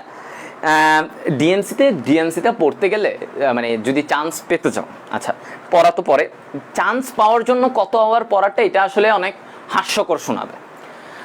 কেন আমি বলি, তোমরা আমি আগেও একবার বলছিলাম ওই লাইভ ক্লাস একটা ইয়েতে তোমাদের ফার্স্ট ওরিয়েন্টেশনে অনেক আগে আমি ওইটা বলছিলাম যে তুমি মানে অ্যাডমিশনের সময় যে কোনো অ্যাডমিশন হোক, সেটা মেডিকেল, ভার্সিটি, যে কোনো, তোমার মানে তুমি যদি ওই অ্যাডমিশনের ওই সময়টাতে, হ্যাঁ মানে তোমার যতটুকু লাগবে তুমি ততটুকু পড়বা। এখন মনে করো আমি যদি তোমাকে বলি যে ভাই আমি 10 ঘন্টা পড়ছি, এখন এটা হইতে পারে এটা আমার ক্যাপাসিটি, বা আমি হয়তো এইচএসসিতে ভালোভাবে পড়ছিলাম, বা আমার হয়তো আমার মাথা একটু ফাস্ট কাজ করছে, বা আমি মুখস্থ করে ফেলতে পারছি তাড়াতাড়ি, আমার 10 ঘন্টা লাগছে। এখন অন্য কাউকে আরও জিজ্ঞাসা করতে পারো, কেউ বলতে পারে আমি তো 12-13 ঘন্টা পড়তাম, আবার কেউ বলবে আমি তো 5 ঘন্টা 6 ঘন্টা পড়তাম। এখন তুমি কিন্তু সবার থেকে যখন অ্যান্সারগুলো পাবা তুমি কিন্তু কনফিউজড হয়ে যাবা, কি ব্যাপার, উনি বলল 12 ঘন্টা 13 ঘন্টা, এই ভাই বলল 9-10 ঘন্টা, আবার এই ভাই বলতেছে 5-6 ঘন্টা, কারটা শুনবো? আচ্ছা থাক, যে ভাইয়া কম বলছে আমি তার মতোই পড়ি। আমাদের মাইন্ডে কিন্তু এইটাই খেলে যে ভাইয়া কম বলছে তাহলে আমার মনে হয় এইটাই হবে, 5-6 ঘন্টা পড়লেই হবে। শোনো, এটা হচ্ছে যে এক একজনের ক্যাপাসিটি, কার কতটুকু ক্যাপাবিলিটি, এটা তো তোমার উপরে। এখন তোমার মনে করো একটা অধ্যায় মুখস্থ করতে বা একটা অধ্যায় পড়তে তোমার সময় লাগে 3 ঘন্টা। এখন অন্যজনের তো সেম 3 ঘন্টা নাও লাগতে পারে, তার 5 ঘন্টা লাগতে পারে। তো তুমি যদি এভাবে ফিক্স করে ফেলো যে না আমি ভাইয়া বলছে, ভাইয়ার থেকে শুনছি 6 ঘন্টা পড়ছে, আমি 6 ঘন্টা পড়বো, তাই কি তুমি লস হতে পারে না? এমনও তো হইতে পারে ওই ভাইয়া সে 6 ঘন্টায় একটা চ্যাপ্টার পড়ছে বায়োলজি, আর তুমি 6 ঘন্টায় আধা চ্যাপ্টার পড়ছো, তাহলে কি হবে? এর তুলনা করাটা ঠিক হবে? তো আমি তোমাদেরকে সাজেস্ট করব যে তোমরা কেউই কখনো কোনো ভাইয়ার এই সময়ের ব্যাপারটা ফলো করবা না, বুঝছো? সময়ের এই ভাইয়া 6 ঘন্টা পড়ছে, এই ভাইয়া 8 ঘন্টা পড়ছে, আমিও 8 ঘন্টাই পড়বো। এই সময়ের ব্যাপারটা কোনো ভাইয়ার, যত ভাইয়াই বলুক, সে নাম গড়া ভাইয়া হোক, দেশ সেরা ভাইয়া হোক, হ্যাঁ উনি যদি বলে যে 10 ঘন্টা আমি পড়ছি, তুমি 10 ঘন্টাই প্ল্যান করলা, ভুল, কমপ্লিটলি ভুল। কেউ এই কাজটা করতে যাবা না, ঠিক আছে? কেউ এই কাজটা করবে না। আমি যেটা সাজেশন দিব, বা যে কোনো অনেক ভাইই তোমাকে ওই ভালো যদি একটা সাজেশন দেই, সেটা হচ্ছে যে তোমার যতটুকু লাগবে তুমি ততটুকু পড়বা। তোমার যদি ম্যাথের আর একটা অধ্যায় শেষ করতে আজকে সারাটা দিন লাগে, তুমি আজকে সারাটা দিনই পড়বা, ঠিক আছে? এটা হচ্ছে সিস্টেম, তোমার যতটুকু টাইম লাগে। এখন তুমি ভাইয়ার কথা মতো 7 ঘন্টা পড়লা, তুমি দেখলা তোমার একটা চ্যাপ্টারের আধা চ্যাপ্টারও হয় নাই, তো লাভ আছে এই পড়াটা পড়ে? সো তুমি একটা টার্গেট রাখবা, সবচেয়ে বেস্ট হয় একটা টার্গেট রাখবা যে আমি আজকের দিনে এই চ্যাপ্টার শেষ করবো, এবার এটা যত ঘন্টা লাগবে। এখন এটা তোমার ব্রেইনের ক্যাপাসিটির উপরে। কেউ হচ্ছে ছোটবেলা থেকেই ব্রেইনটাকে এত বেশি ব্যবহার করছে, তার জন্য সময় লাগবে না। আর যে মনে করো ছোটবেলায় হয়তো এত ব্যবহার করে নাই, সে একটু ফাঁকিবাজি করে আসে, এখন এসে অনেক সিরিয়াস, তো তার একটু টাইম লাগবে না? এখন স্বাভাবিক তার একটু টাইম লাগবে, একটু বুঝতে, একটু ধরে নিতে টাইম লাগবে। তো তোমরাও এই জিনিসটা ফলো করবা। হ্যাঁ, সবার একই লেভেলের না, অনেকেই আছে ইন্টারমিডিয়েটের ফার্স্ট টাইম থেকে একদম শুরু করে পড়তেছে। এখন তার তো এই সময়ে এসে, তার অ্যাডমিশনের সময় এসে তার 6-7 ঘন্টা পড়লেও হয়ে যেতে পারে, কারণ সে ওই এইচএসসি শুরু থেকে পড়ছে। কিন্তু আমি বিশেষ করো, তোমরা হয়তো ভাইয়ার কথা এখন মনে হবে যে ভাইয়া মনে হয় বানায় বলতেছে। ভাইয়া কিন্তু ইন্টার ফার্স্ট ইয়ারে ভাইয়া এতটা পড়তে পারি নাই। অনেক কাজ করতাম, কোকারিকুলার বিভিন্ন সাংস্কৃতিক অনুষ্ঠান, বিভিন্ন খেলাধুলা, ওইসবে বেশি অংশগ্রহণ ছিল অনেক কাজে, তো যার কারণে ভাইয়ার পড়ার পিছনে সময়টা এত দিতে পারি নাই। তো এই কারণে আমার হয়েছে কি, আমি সেকেন্ড ইয়ারে গিয়ে অনেক পড়েছি, এবং অ্যাডমিশনেও অনেকটা এফোর্ট দিয়েছি, কারণ ওই যে আমি ফার্স্ট ইয়ারে পড়ি নাই বিভিন্ন কারণে। তো এই কারণে সেকেন্ড ইয়ার থেকে ভাইয়া ফুল একটা পুরো দমে পড়েছি। তো এখন ওই সময় এসে আমার কি একটু বেশি এফোর্ট দেওয়া লাগবে না? আর আমারই অন্য ফ্রেন্ডরা যারা মনে করো বাইরের কলেজে পড়েছে, তারা হয়তো এত সাংস্কৃতিক এত কাজকর্ম করে নাই, তাদের জন্য কি, তারা দেখা গেছে ইন্টারমিডিয়েটের ফার্স্ট ইয়ার থেকেই পড়তেছে, ওই সময় থেকেই ভালোভাবে পড়তেছে। তো সে, ওই ব্যক্তি, ওই স্টুডেন্ট, ওর কি অ্যাডমিশনে এসে আমার মতো পড়া লাগবে? আমার যদি 10 ঘন্টা পড়া লাগবে, তার লাগবে 7 ঘন্টা, কারণ সে ফার্স্ট ইয়ারেই একদম সব অর্ধেক শেষ করে ফেলছে। তো এটা তোমার যতটুকু লাগে। আর তোমরা যদি কেউ হতাশ হও, অনেকেরই এই ইয়েটা থাকতে পারে যে ভাইয়া আমি না ফার্স্ট ইয়ারে এতটা পড়ি নাই, এতটা পড়তে পারি নাই। সমস্যা নাই, যারা এইচএসসি 22-এর আছো, যদি কেউ আমার এই ক্লাসটা এইচএসসি 22 ব্যাচের দেখে থাকো, হ্যাঁ 21 ব্যাচের জন্য আমি বলবো যে এখনও টাইম আছে, ধরে ফেলো, শুরু করে দাও এনাফ ইয়েতে। আর যারা এইচএসসি 22 ব্যাচের আছো, তারা যদি মনে করো ভাই আমরা ফার্স্ট ইয়ারে থাকতেই তো করোনা এসে গেল, আমরা ক্যাম্পাসে যাই নাই, কিছু করতে পারি নাই, হ্যাঁ আমাদের তো অনেকেরই লস হয়ে গেছে, আমরা ফার্স্ট ইয়ারে এত পড়ি নাই, এখনও বলছি ভাইয়া তোমাদের যে এখনও 1 বছরের উপরে আছে তোমাদের সময়, তাই না? এখনও 1 বছর উপরে আছে, এখন থেকে লেগে পড়ো, ঠিক আছে? যারা ফার্স্ট ইয়ারে পড়ো নাই, সমস্যা নাই। এই যে আমি তোমাদের সামনে আছি ফার্স্ট ইয়ারে, আমি এতটা পড়ি নাই। বিশ্বাস করো, এখানে তোমরা যারা আসছো, এই যে 538 দেখা যাচ্ছে, এখানেও এমন অনেক আসছো যারা আমার থেকে বেশি পড়ছো মানে ফার্স্ট ইয়ারে, এখন এখানেও এমন আসছো, আমি এটা স্বীকার করি, কোনো সমস্যা নেই। কিন্তু আমি সেকেন্ড ইয়ারে যেটা পড়েছি, এখানে অনেকে আসো যেটা আমার সমান পড়তে পারো নাই সেকেন্ড ইয়ারে। তো এটাই বলবো যে তোমার টাইমিংটা তোমাকে বুঝতে হবে যে তোমার কখন কতটুকু দরকার, ঠিক আছে? সো ওইভাবে বুঝে নিজের মতো করে খাটাবা। ক্লিয়ার সবাই? আশা করি তোমরা এই জিনিসটা মাথায় রাখবা, হ্যাঁ, নেক্সট টাইম থেকে। তো যারা এখনো 1 বছর ফার্স্ট ইয়ার এত একটা পড়ো নাই, তারা হতাশ হওয়ার কিছু নেই। এখনো যদি শুরু করো, ভাইয়া শুরু করে পেরেছিলাম, এখন এই জায়গায় আসছি, তোমরাও পারবা। এটা এমন কঠিন কিছু না, জাস্ট সেকেন্ড ইয়ারটা একদম পুরো দমে প্রতিটা দিন ব্যবহার করো, হ্যাঁ, প্রতিটা দিনের সুযোগ মানে সৎ ব্যবহার করো, ঠিক আছে? তাইলেই হবে। ওকে, তাহলে আশা করি পারবা ইনশাল্লাহ। তাহলে এখন আমরা এই মাইটোসিসের যে ব্যাপারটাতে আসলাম, মাইটোসিসের এই ব্যাপারে দেখো, প্রোফেজে কি হবে? জল বিয়োজন হবে, পানি বের হয়ে যাবে, ক্রোমোজোমগুলো মোটা হবে। প্রোমেটাফেজ এরপরে কি হবে খেয়াল করো ভাইয়া, প্রোমেটাফেজে কি হবে? এই যে জল বিয়োজনের পরে ওদের ভিতরে এরকম স্পিন্ডেল তন্তু তৈরি হবে, এই যে দেখো, এই যে এরকম স্পিন্ডেল তন্তু তৈরি হবে, ঠিক আছে?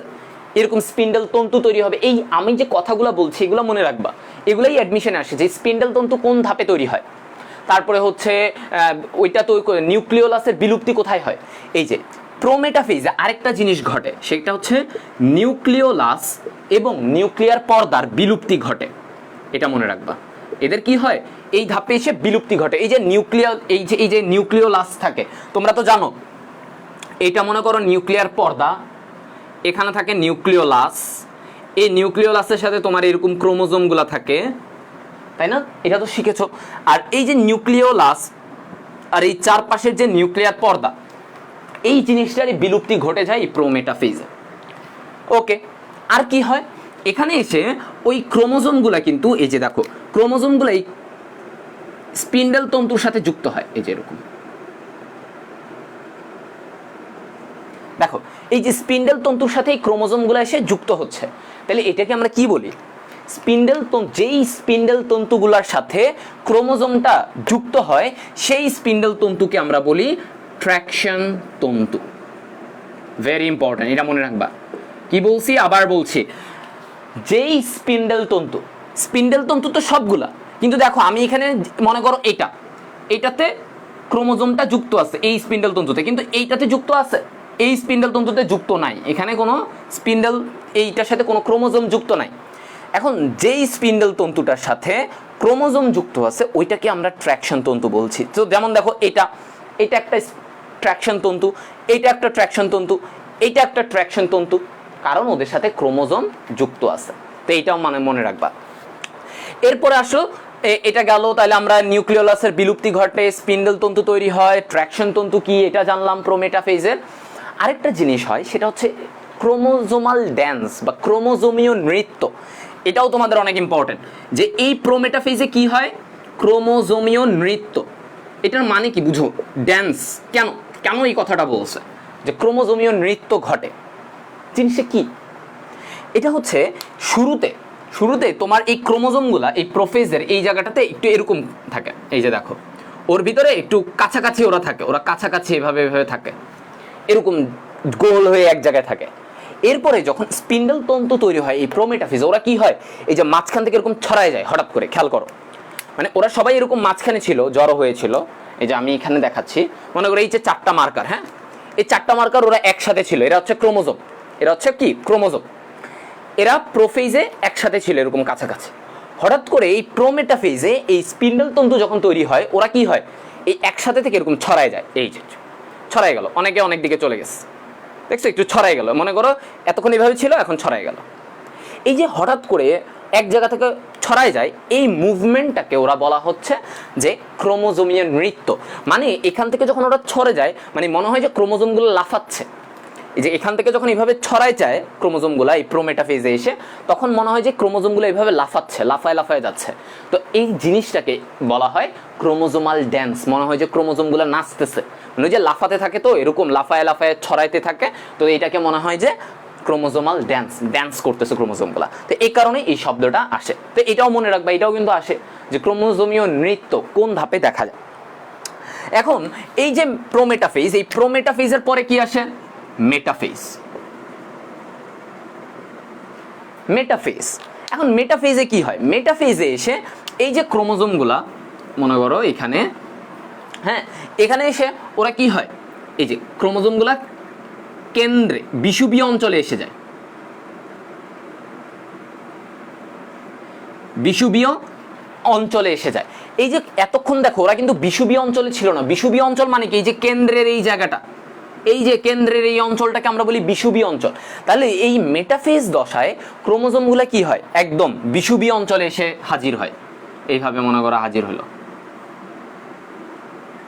মনে করো জাস্ট এভাবে হাজির হলো বিষুবীয় অঞ্চলে।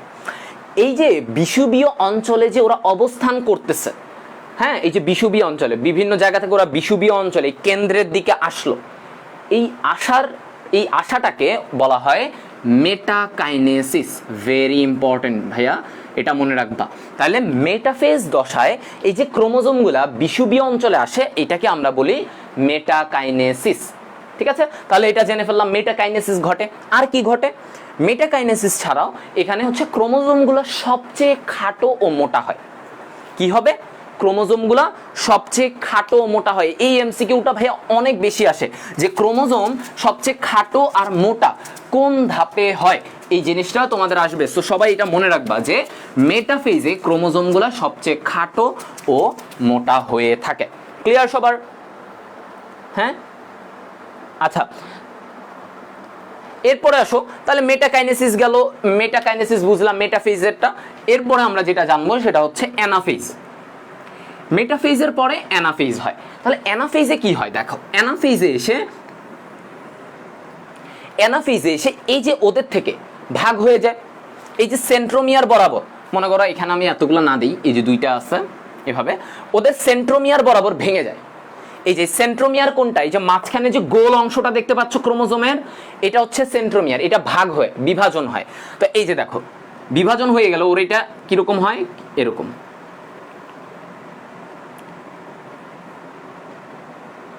এই যে দেখো দেখছো ওরা এতক্ষণ একসাথে ছিল, কিন্তু এই সেন্ট্রোমিয়ারটা মাঝখান দিয়ে এরকম ভাগ হয়ে গেছে, ভাগ হয়ে এরা দেখো দুই পাশে চলে গেছে।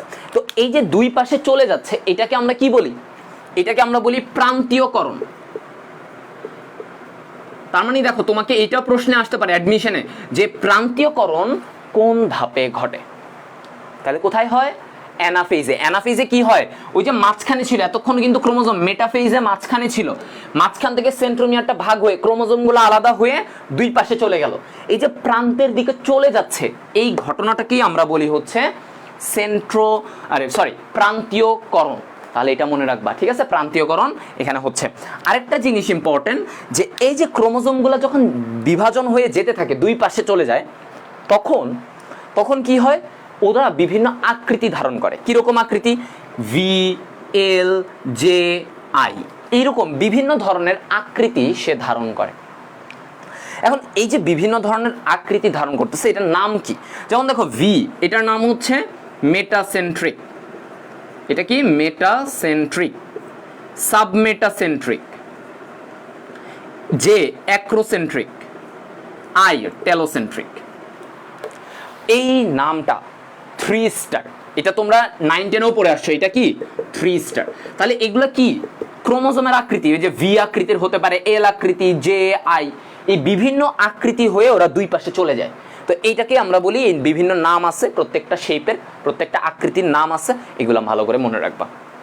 এখন ভাইয়া ক্রোমোজোম তো চলে গেল, ক্রোমোজোম কি হয়ে গেল, মানে দুই পাশে চলে গেল, এখন কি হবে, এবার আস্তে আস্তে অ্যানাফেজের পরের ধাপটা কি, টেলোফেজ।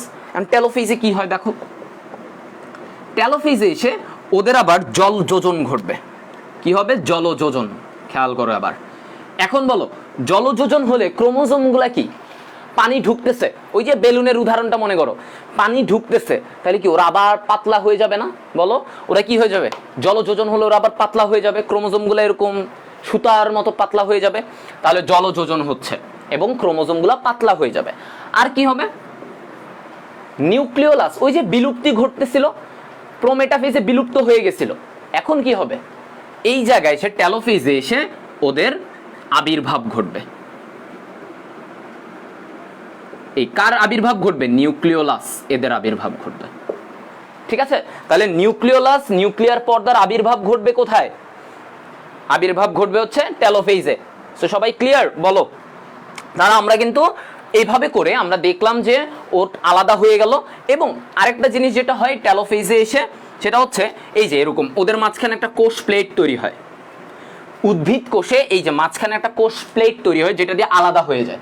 তাহলে এটা মনে রাখবা, কোষ প্লেট তৈরি হওয়ার কারণে আলাদা হয়ে যাচ্ছে, আলাদা হয়ে এরা, এটাকে আমরা কি বলি, সাইটোকাইনেসিস। কি বলি, সাইটোকাইনেসিস। এই সাইটোকাইনেসিসের মাধ্যমে এরা আলাদা হয়ে যাচ্ছে। তো আলাদা হয়ে দুইটা কোষ হয়ে গেল এবং ক্রোমোজোম সংখ্যা সমান সমান। তাহলে মাইটোসিসে আমাদের কি হয়, ক্রোমোজোম সংখ্যা 2n থেকে 2nই হয়। এটা ইম্পর্টেন্ট। তাহলে মাইটোসিসে কি হচ্ছে, 2n থেকে 2n সংখ্যক ক্রোমোজোম হচ্ছে এটা। আর বলতো ক্যারিওকাইনেসিস কি, ক্যারিওকাইনেসিস কি, সাইটোকাইনেসিস হচ্ছে সাইটোপ্লাজমের বিভাজন, ক্যারিওকাইনেসিস জিনিসটা কি, এখানে হচ্ছে আমার নিউক্লিয়াসের বিভাজন হয়, তাই না, নিউক্লিয়াসের বিভাজন, খেয়াল করো, নিউক্লিয়াস নিউক্লিয়াসের বিভাজন। ঠিক আছে, এটাকে কি বলি আমরা? ক্যারিওকাইনেসিসের মানে হচ্ছে নিউক্লিয়াসের বিভাজন হচ্ছে, মানে নিউক্লিয়াসটা আলাদা হয়ে যাচ্ছে। ঠিক আছে, এখন যদি এমন হয়, এবার একটা জিনিস দেখো যে বলো তো এটা কি, এটাকে কি বলে? মনে করো তোমার সাইটোকাইনেসিস হয় নাই, সাইটোকাইনেসিস মানে সাইটোপ্লাজমের বিভাজন হয় না, কিন্তু নিউক্লিয়াসের বিভাজন চলতেছে, তখন কি হবে? একটা কোষের মধ্যে অনেকগুলা নিউক্লিয়াস হয়ে যাবে না, বলো? মানে ওদের সাইটোকাইনেসিস হচ্ছে না, সাইটোপ্লাজম দিয়ে যে ভাগ হয়ে যাবে এগুলা হচ্ছে না। হ্যাঁ, ওই যে কোষ প্লেট দিয়ে যে ভাগ হয়ে যাবে এটা হচ্ছে না। তাহলে তাদের কি হবে? তাদের কি একটা কোষের মধ্যে অনেক নিউক্লিয়াস হবে, মানে ক্যারিওকাইনেসিস চলতেছে কিন্তু সাইটোকাইনেসিস এটার বিভাজন হচ্ছে না। এই ঘটনাটাকে কি বলে বলো তো? একজন বলল সিনোসাইট। সিনোসাইট তো কোষটাকে বলি, যে কোষে একটা কোষে একাধিক নিউক্লিয়াস, মানে উদ্ভিদের একটা কোষে একাধিক নিউক্লিয়াস থাকলে সেটাকে আমরা সিনোসাইট বলি। আর যদি প্রাণী কোষে একাধিক নিউক্লিয়াস থাকে সেটাকে আমরা প্লাজমোডিয়াম বলি। কিন্তু এখন ঘটনাটাকে কি বলি?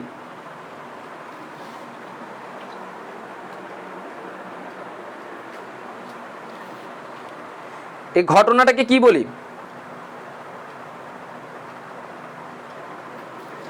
Free nuclear division. অনেকে বলতেছে ফ্রি নিউক্লিয়ার, গুড। মুক্ত নিউক্লিয়ার বিভাজন, অ্যান্সার হবে হচ্ছে মুক্ত নিউক্লিয়ার বিভাজন।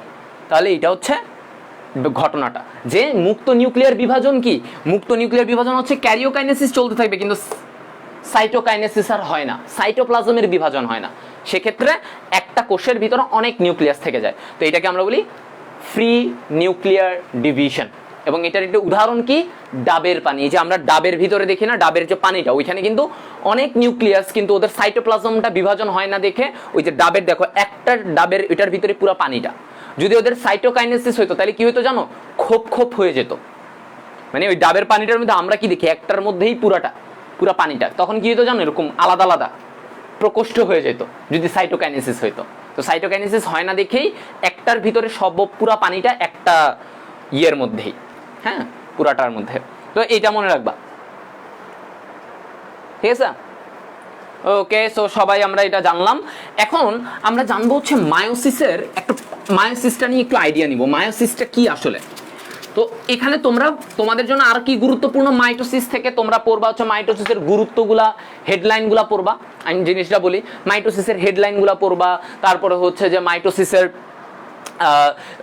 তোমার মাইটোসিস, অনিয়ন্ত্রিত মাইটোসিস হলে কি হয় বলো তো? অনিয়ন্ত্রিত মাইটোসিস হলে টিউমার হয়, ক্যান্সার হয়। ঠিক আছে, কারণ কেন হয়? মানে মাইটোসিসটা কেন অনিয়ন্ত্রিত হয়ে যায়? কারণ তোমার মাইটোসিসের জন্য আমাদের একটা প্রোটিন থাকে, এটার নাম কি? P53। এই প্রোটিনটা ওকে নিয়ন্ত্রণ করে, মানে বিভাজনটাকে নিয়ন্ত্রণ করে।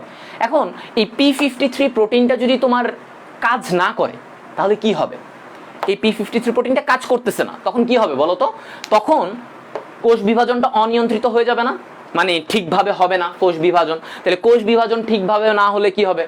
অনিয়ন্ত্রিত হয়ে যাবে, মানে P53 কাজ না করলেই অনিয়ন্ত্রিত, তখন তোমার টিউমার হবে। আর টিউমার যখন হয়, টিউমার কি? মনে করো এরকম একটা কোষ, এতগুলা কোষ থাকার কথা, মনে করো তোমার এখানে এই কয়েকটা কোষ থাকার কথা, কিন্তু টিউমার হলে কি হবে জানো? এখানে এক্সট্রা আরো কোষ হয়ে যাবে, এরকম অনেক কোষ হয়ে যাবে এই জায়গাটাতে, বুঝতে পারছো? অতিরিক্ত কোষ হয়ে যাবে। এবং এটা তো টিউমার, কিন্তু ভাই ক্যান্সার কি? ক্যান্সার কি? টিউমারটা যখন আরো খারাপ স্টেজে যায়, এটা যখন ছড়াতে থাকে, তোমার বডিতে ছড়াইতে থাকবে বিভিন্ন জায়গায়, হ্যাঁ, ওই ঘটনাটাকে, এই যে টিউমারটা ছড়ায়, টিউমারের এই কোষগুলা মনে করো তোমার এই যে ক্ষুদ্রান্ত্রে হয়েছে বা বৃহদান্ত্রে হয়েছে, সেখান থেকে এটা তোমার গলায় ছড়ায় গেছে, তোমার বুকের দিকে ছড়ায় গেছে, বিভিন্ন জায়গায় ছড়ায় গেছে।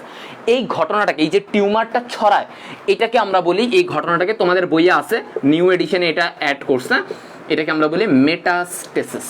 তাহলে মেটাস্টেসিস মানে কি?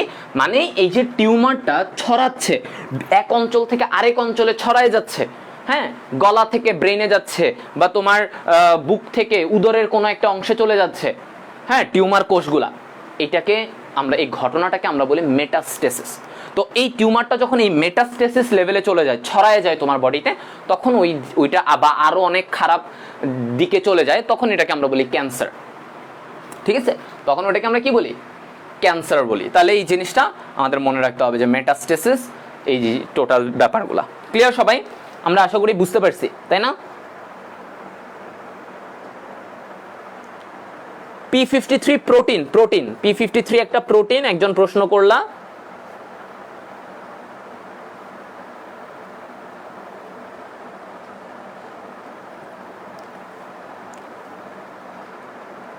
ওকে, তাহলে তোমরা এটা মনে রাখবা।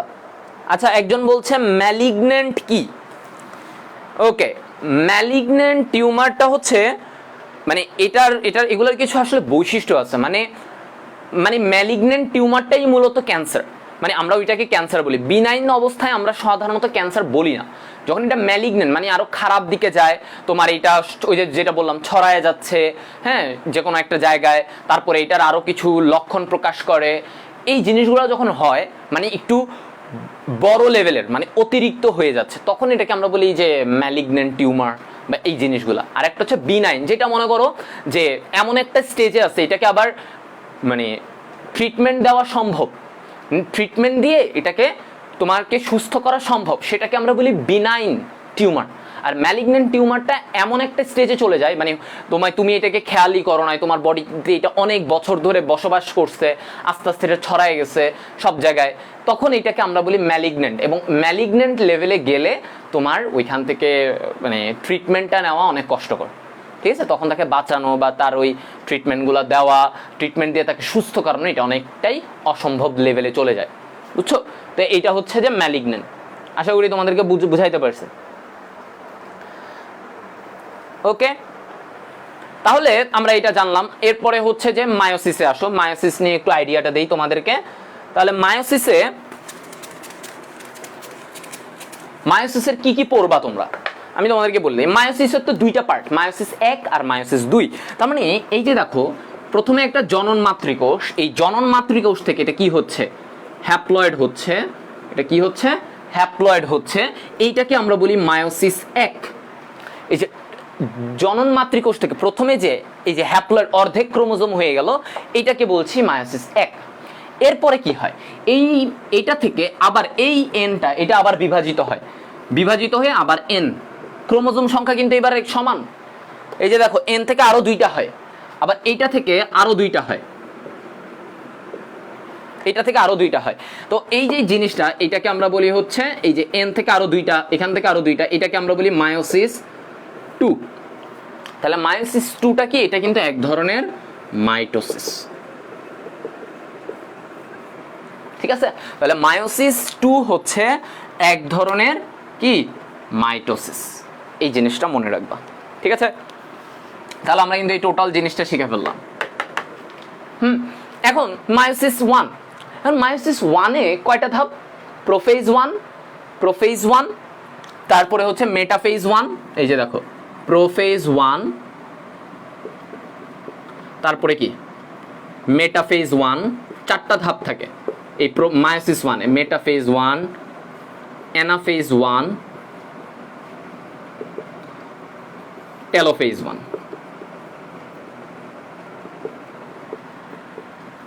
ঠিক আছে, এই যে প্রোফেজ, মেটাফেজ, অ্যানাফেজ, টেলোফেজ, এর মধ্যে এই প্রোফেজ 1-এ কি হয় দেখো, এই প্রোফেজ 1-এ এটাকে আবার আমরা 5টা ধাপে ভাগ করি। এই শোনো, মায়োসিসের মধ্যে এই জায়গাটা সবচেয়ে বেশি গুরুত্বপূর্ণ, যে প্রোফেজ 1-কে আমরা কয়টা ধাপে ভাগ করতে পারি, উপধাপে ভাগ করতে পারি সেটা। এখানে প্রথমত হচ্ছে লেপটোটিন। দেখো, লেপটোটিনে কি হয় জানো? লেপটোটিনে নর্মালি ক্রোমোজোমগুলো যে তোমার জল বিয়োজন ঘটে, ক্রোমোজোমগুলো একটু মোটা হয়, দেখা যায় ক্রোমোজোমগুলো মাইক্রোস্কোপে, এই জিনিসটা লেপটোটিনে ঘটে। এরপরে জাইগোটিন। এখন জাইগোটিনে কি ঘটে ভাইয়া? এই যে আমরা কিন্তু প্রোফেজ 1-কে বুঝতেছি। প্রোফেজ 1-এ প্রথম উপধাপটা গেল, লেপটোটিনে কি হইলো বুঝলাম, জল বিয়োজন ঘটে। জাইগোটিনে কি হয় দেখো, এটা ইম্পর্টেন্ট। জাইগোটিনে হোমোলোগাস ক্রোমোজোম মানে কি? একই জায়গার ক্রোমোজোম, মানে এর মধ্যে এক জোড়া ক্রোমোজোম। এই জোড়ার মধ্যে একটা আসছে তোমার বাবা থেকে, আরেকটা আসছে তোমার মা থেকে। হোমোলোগাস, দুইটা ক্রোমোজোম, হ্যাঁ, এক জোড়া, এদেরকে বলি একই জায়গায় পাশাপাশি থাকে, তো ওদেরকে আমরা বলি হোমোলোগাস ক্রোমোজোম। এর মধ্যে একটা আসছে তোমার বাবা থেকে, একটা আসছে তোমার মা থেকে। এই হোমোলোগাস গুলা জোড়া বাঁধে, মানে এই ক্রোমোজোম গুলা একসাথে জোড়া বেঁধে যায়। এই যে এটাকে দেখো, এরকম হয়ে যায়, এই যে এরকম দেখো, হোমোলোগাস ক্রোমোজোম গুলো এইভাবে জোড়া বাঁধে, এখানে এসে একদম কাছাকাছি এসে জোড়া বেঁধে যায়।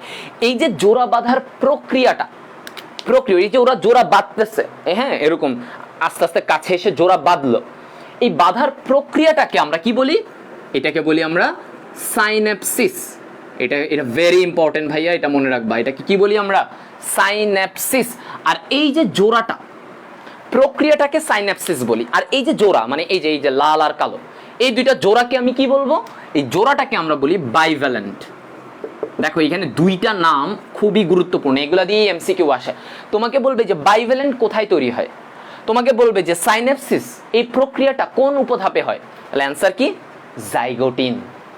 এভাবে কিন্তু অ্যাডমিশনের প্রশ্ন আসে, ঠিক আছে? তাহলে এই মেইন কথাগুলো মনে রাখবা। তাহলে এই যে এখানে তোমার ওরা জোড়া বাঁধলো, জোড়াটাকে আমরা বাইভ্যালেন্ট বলছি। এরপরে যেটা থার্ড, এটাই খুব সবচেয়ে গুরুত্বপূর্ণ থার্ড জিনিসটা। এরপরে থার্ড উপধাপটা হচ্ছে প্যাকাইটিন। প্যাকাইটিনে কি হয়? এখানে কিছু ঘটনা ঘটে, ক্লিয়ারলি মনোযোগ দিয়ে শোনো। এই যে ক্রোমোজোমগুলা, এই যে দেখো হোমোলোগাস ক্রোমোজোমগুলা, এই যে এখানে একটা ক্রোমোজোম মনে করো, এরা কি হয় জানো? এই ক্রোমোজোমের বাহুগুলা বিভাজিত হয়, মানে ভাগ হয়ে ক্রোমাটিড হয়। মানে এইটা থেকে এরকম হয়, দেখো এই যে ভাগ হয়ে গেল, দেখছো এই বাহুটা দুইটা ভাগ হয়ে গেছে, খেয়াল করছো? এটা কিন্তু দুইটা ভাগ হয়ে গেছে। সেম ভাবে এখানে ওই জিনিসটা ঘটে, দেখো এই ছবিটাতে দেখো, এখানে এই যে ক্রোমোজোমগুলা এখানে এরকম দেখো, একটা হচ্ছে আমি কালো কালার করতেছি, এই যে এরকম হয়ে যায় এটা, আরেকটা কিরকম হয়, এই যে এরকম।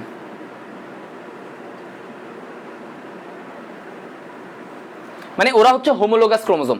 তো আমি একজনকে কালো কালার করলাম, একজনকে লাল কালার করলাম, কেন? বোঝানোর জন্য যে মানে দুইটা যে একটু আলাদা, মানে একজন বাবা থেকে আসছে, একজন তোমার মা থেকে আসছে। তো এই যে ক্রোমোজোমগুলা হোমোলোগাস ক্রোমোজোম, তো ওরা দেখো বিভক্ত হয়ে এরকম দুইটা দুইটা করে ক্রোমাটিড হয়ে গেছে না? এই যে এদের দেখছো, এখন এই যে একসাথে যে চারটা ক্রোমাটিড, এখানে কয়টা? এই যে দেখো কালো ক্রোমোজোমে দুইটা ক্রোমাটিড, এই যে খণ্ডগুলা, এই যে এখানে দেখো একটা থেকে ওরা খণ্ড হয়ে গেছে, এই প্যাকাইটিনে দেখছো খণ্ড হয়ে গেছে। তাহলে এখানে কয়টা ক্রোমাটিড? 1 2 3 4, চারটা ক্রোমাটিড না? এই চারটা ক্রোমাটিডকে কি বলি আমরা?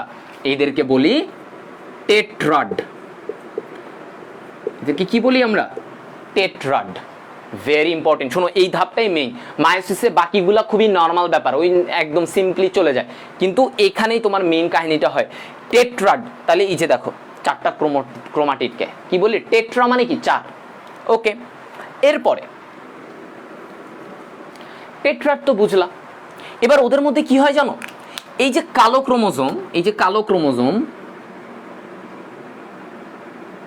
হ্যাঁ, আর এইখানে যে লাল ক্রোমোজোম, এই যে লাল ক্রোমোজোম, এদের মধ্যে এরকম একটা বন্ধন হয়, এই যে কালো আর লালের মধ্যে একটা বন্ধন হয় এরকম, ঠিক আছে? এরকম এই বন্ধনটাকে আমরা কি বলি? এই যে এরকম ক্রস হয়ে গেল, এই বন্ধনটাকে আমরা বলি কায়াজমা। ভেরি ইম্পর্টেন্ট, আরেকটা জিনিস জানলা। তাহলে এটা কি? কায়াজমা। এই যে ওরা এক জায়গায় বন্ধন হইলো, এই বন্ধনের জায়গাটাকে আমরা বলি কায়াজমা। কায়াজমা তৈরি হয়েছে এই জায়গাটাতে, এরকম বন্ধন হয়েছে।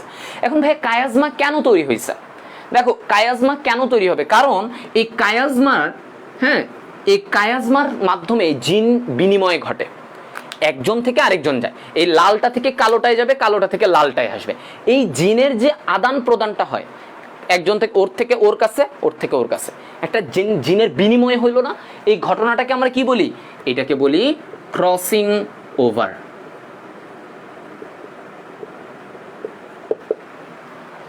ঠিক আছে, তাহলে আমরা কিন্তু পুরোটা জানলাম যে প্যাকাইটিনে কি কি হয়, টেট্রাড, কায়াজমা, ক্রসিং ওভার।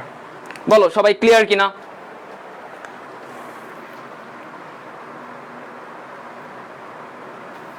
সবাই বুঝতে পারছো?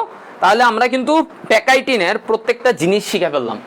তোমাকে প্রশ্ন আসবে কি জানো অ্যাডমিশনে, টেট্রাড কোন উপধাপে হয়? খুবই আসছে ভাইয়া, Dhaka varsity, Chittagong medical admission বলো, প্রত্যেকটা জায়গায় এইগুলো আসছে যে কায়াজমা কোন উপধাপে, বাইভ্যালেন্ট কোন উপধাপে, সাইনেপসিস কোথায় ঘটে।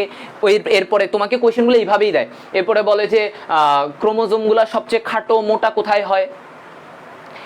তো এইভাবে করে কিন্তু প্রত্যেকটা কোশ্চেন আসে। তো প্যাকাইটিন গেল, প্যাকাইটিনের পরে তোমার আসে ডিপ্লোটিন। ডিপ্লোটিনে কি হয়? এই যে প্যাকাইটিনের পরে আসে ডিপ্লোটিন।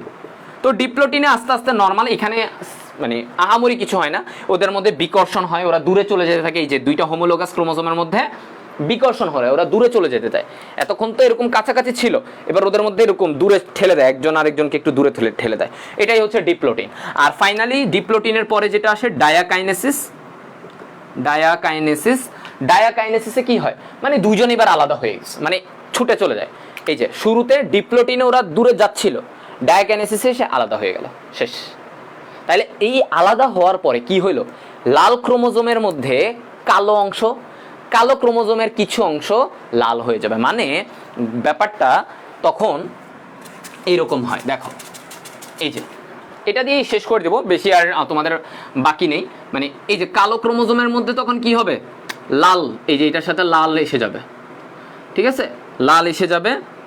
এই যে এরকম দেখো, ওর সাথে লাল এসে যাবে, কারণ এই যে ক্রসিং ওভার হয়েছে, লালেরটা কালোর কাছে চলে আসছে। আবার লালের মধ্যে কি দেখা যাবে জানো?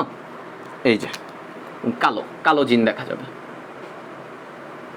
কারণ এই যে কালোটা থেকে এখানে চলে আসছে, লালটা থেকে এরকম চলে আসছে ক্রসিং ওভারের কারণে। তো এইভাবে হবে। তারপরে তো এইভাবে করে তোমার প্রোফেজ শেষ। তাহলে মেটাফেজে ওই যে আবার ওরা বিষুবীয় অঞ্চলে থাকবে, মোটা হবে। এনাফেজে ওরা আলাদা হয়ে যাবে। এই যে হোমোলোগাস ক্রোমোজোমটা খেয়াল করো, এই এনাফেজ 1-এ সেই হোমোলোগাস ক্রোমোজোম যারা এতক্ষণ জোড়া ছিল, জোড়াটা দুইটা, একজন এক পাশে, মানে জিনিসটা হচ্ছে এই কালো ক্রোমোজোমটা এক পাশে চলে যাবে, ঠিক আছে, এটা এই পাশে আর এই লালটা এই পাশে, মানে দুইজন দুই প্রান্তে হয়ে গেল। তাহলে দেখো এতক্ষণ জোড়া হিসেবে ছিল, কিন্তু এখন কি হয়ে গেল? দুইজন দুই পাশে চলে গেল। এই যে দুইজন দুই পাশে চলে গেল, অর্ধেক হয়ে গেল না ক্রোমোজোমটা? এতক্ষণ দুইটা করে ছিল, এখন কি ওরা দুই পাশে চলে যাওয়ার কারণে ক্রোমোজোম অর্ধেক হয়ে গেল না? তার মানে এই এনাফেজ 1 দশাতেই এই জায়গাটাতে এসেই ক্রোমোজোমটা আলাদা হয়ে যায়, দুইটা প্রান্তের দিকে চলে যায়, ওরা অর্ধেক হয়ে যায়, ক্রোমোজোম সংখ্যা হাফ হয়ে যায়। তাহলে মনে থাকবে ক্রোমোজোম সংখ্যা হাফ হয় কোথায়? এনাফেজ 1-এ এসে ওরা ওই যে দুই পাশে চলে যাচ্ছে, হোমোলোগাস জোড়া থেকে একজন এক পাশে আর একজন এক পাশে, কালোটা এক পাশে, লালটা এক পাশে। আমি বোঝানোর জন্য কালো লাল বলতেছি আর কি। তো তখনই অর্ধেক হয়ে গেল, ক্রোমোজোম সংখ্যা অর্ধেক। এই কারণেই আমরা মায়োসিসকে কি বলি? হ্রাসমূলক বিভাজন। ওকে, সবাই বুঝতে পারছো এতটুকু? তো এই যে এইভাবে করেই তোমার এরপরে টেলোফেজ, এই যে ওদের মাঝখানে পর্দা হবে, আলাদা হয়ে যাবে, দুইটা হয়ে গেল। এরপরে আবার তোমার দুইটা যখন হয়ে গেল, ওই দুইটা থেকে আবার এক ধরনের মাইটোসিসের মতো, মানে এই যে এখান থেকে 2n থেকে যখন nn তো হয়ে গেল, এই যে এটাই আমরা এখানে দেখলাম প্রোফেজ। এই যে আফটার টেলোফেজ 1, টেলোফেজ 1 ধাপটা যখন শেষ, তারপরে কি হয়ে গেল? এরা কিন্তু এখন এই যে n সংখ্যক হ্যাপ্লয়েড হয়ে গেল। এরপরে কি হবে? এই হ্যাপ্লয়েডগুলো থেকে আবার ওই যে মায়োসিস 2 হবে। মায়োসিস 2টা হচ্ছে পুরোটাই মাইটোসিসের মতো, একদম মাইটোসিসের মতো। মানে এই যে n থেকে জাস্ট ক্রোমোজোম সংখ্যা সমান, জাস্ট বিভাজন হচ্ছে, পুরো মাইটোসিস। সো মায়োসিস 2টা তোমার অ্যাডমিশন এত গুরুত্বপূর্ণ না, কারণ ওইখানে পুরোটাই মাইটোসিস। তো তুমি মাইটোসিস পড়া আর মায়োসিস 2 পড়া একই কথা। তো আলটিমেটলি মায়োসিস 2তে মেইনলি যেটা হয়, এই যে দেখো একটা থেকে দুইটা, আবার এইটা থেকে দুইটা, তার মানে মায়োসিস একবার মায়োসিস বিভাজনের পরে কয়টা অপত্য কোষ তৈরি হবে? 4টা। এই যে 1 2 3 4, 4টা অপত্য কোষ, ঠিক আছে। একটা মাতৃকোষ থেকে কয়টা অপত্য কোষ তৈরি হবে? 4টা। এইটা মনে রাখবা, এই জিনিসটা তোমাদের জন্য ইম্পর্টেন্ট, ঠিক আছে। সো আমরা আমাদের মেইনলি মানে মায়োসিস 1-এর প্রোফেজ 1 এই দশাটা সবচেয়ে গুরুত্বপূর্ণ। এই যে প্রত্যেকটা বললাম না, লেপ্টোটিন, জাইগোটিন, প্যাকাইটিন, ডিপ্লোটিন, এগুলোই ভাইয়া খুবই গুরুত্বপূর্ণ। এরপরে তোমরা যেটা পড়বা আর হচ্ছে মায়োসিসের গুরুত্ব, হেডলাইনগুলো পড়বা যে মায়োসিসের গুরুত্বটা কি। ক্রোমোজোম সংখ্যা ধ্রুব রাখে, হ্যাঁ, কারণ এই যে দেখো মায়োসিসের কারণেই তো আমাদের 2n বজায় থাকতেছে। মায়োসিস যদি না হইতো তাহলে কি হইতো? তুমি 2n, তোমার পরের জেনারেশন 4n হয়ে যেত, তারপরের জেনারেশন 8n, এরকম হয়ে যেত, মানুষ অদ্ভুত হয়ে যেত। তো এইটা তো হয় না, কারণ কি? ওই যে আমাদের জনন কোষে মায়োসিস হয়, তো যার কারণে আমাদের এই 2nটা বজায় থাকে। তো এটাই হচ্ছে মায়োসিসের একটা ইম্পর্টেন্ট, যে ক্রোমোজোম সংখ্যাটা ধ্রুব রাখে অলওয়েজ, ওই যে 2n 2n 2n এটাই রাখতেছে। এটা হচ্ছে মায়োসিসের একটা গুরুত্বপূর্ণ কাজ। তো এরকম আরও বাকি কাজগুলো, হেডলাইনগুলো তোমাদের মেইনলি ইম্পর্টেন্ট, তো এইটাই মনে রাখবা, তাহলেই তোমাদের মায়োসিস এগুলা নিয়ে আর কিছু পড়া লাগবে না, মেইন কাজ সব শেষ। তাহলে বিভাজনের সময় যা যা বলেছি, যে মেইন কি পয়েন্টগুলো, ইম্পর্টেন্ট লাইনগুলো, এগুলাই তোমাদের জন্য গুরুত্বপূর্ণ। তাহলে বলো তোমরা কি বুঝতে পারছো? সরি।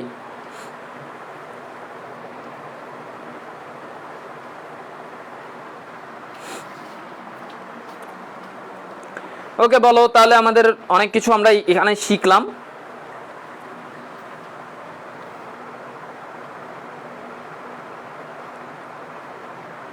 কালকে এক্সাম কয়টার সময়? নর্মালি যে টাইমটাই হয় তোমার, ওই যে 7:30 থেকে 8:30, ওই টাইমটাতেই তোমার লিংক দিবে, গ্রুপে তোমরা থাকবা, দেখবা। বুঝতে পারছো? তাহলে আমরা কি শিখতে পারলাম? তাহলে পয়েন্টগুলো আমি তোমাদের অ্যাডমিশনে তো, আর এত শর্ট ক্লাসে আসলে আরও ভিতরে, আরও অনেক ভিতরে যাওয়া যেত, কিন্তু আসলে আমাদের সময় আমরা আরও জানবো গ্র্যাজুয়ালি। তবে আমি তোমাদেরকে মেইনলি ফোকাস দিছি কোষ চক্র ওই জায়গাটাতে, কারণ তোমরা অনেকেই জানো না। বাট অ্যাডমিশনে কী কী পড়তে হবে আমি কিন্তু অলরেডি অনেক কিছু বলে দিছি, কীভাবে পড়বা। সো তোমাকে ওই যে যে জায়গাগুলো হিট করতে হবে ইম্পর্টেন্ট, ওগুলাই বলে দিলাম, গুরুত্ব, উদাহরণগুলা, মেইন বৈশিষ্ট্যগুলা, এই যে ক্রসিং ওভার, কায়াজমা, এগুলো কোথায় হয়, হ্যাঁ, বাইভ্যালেন্টটা কোথায় তৈরি হয়, কোন উপধাপে, হ্যাঁ, ওটা যে জাইগোটিনে হয়, এগুলাই কিন্তু তোমাদের অনেক ইম্পর্টেন্ট। তাহলে এই জিনিসগুলো ভালো করে শিখবা সবাই। আশা করি যে তোমাদের আর কোনো প্রবলেম থাকার কথা না। ওকে,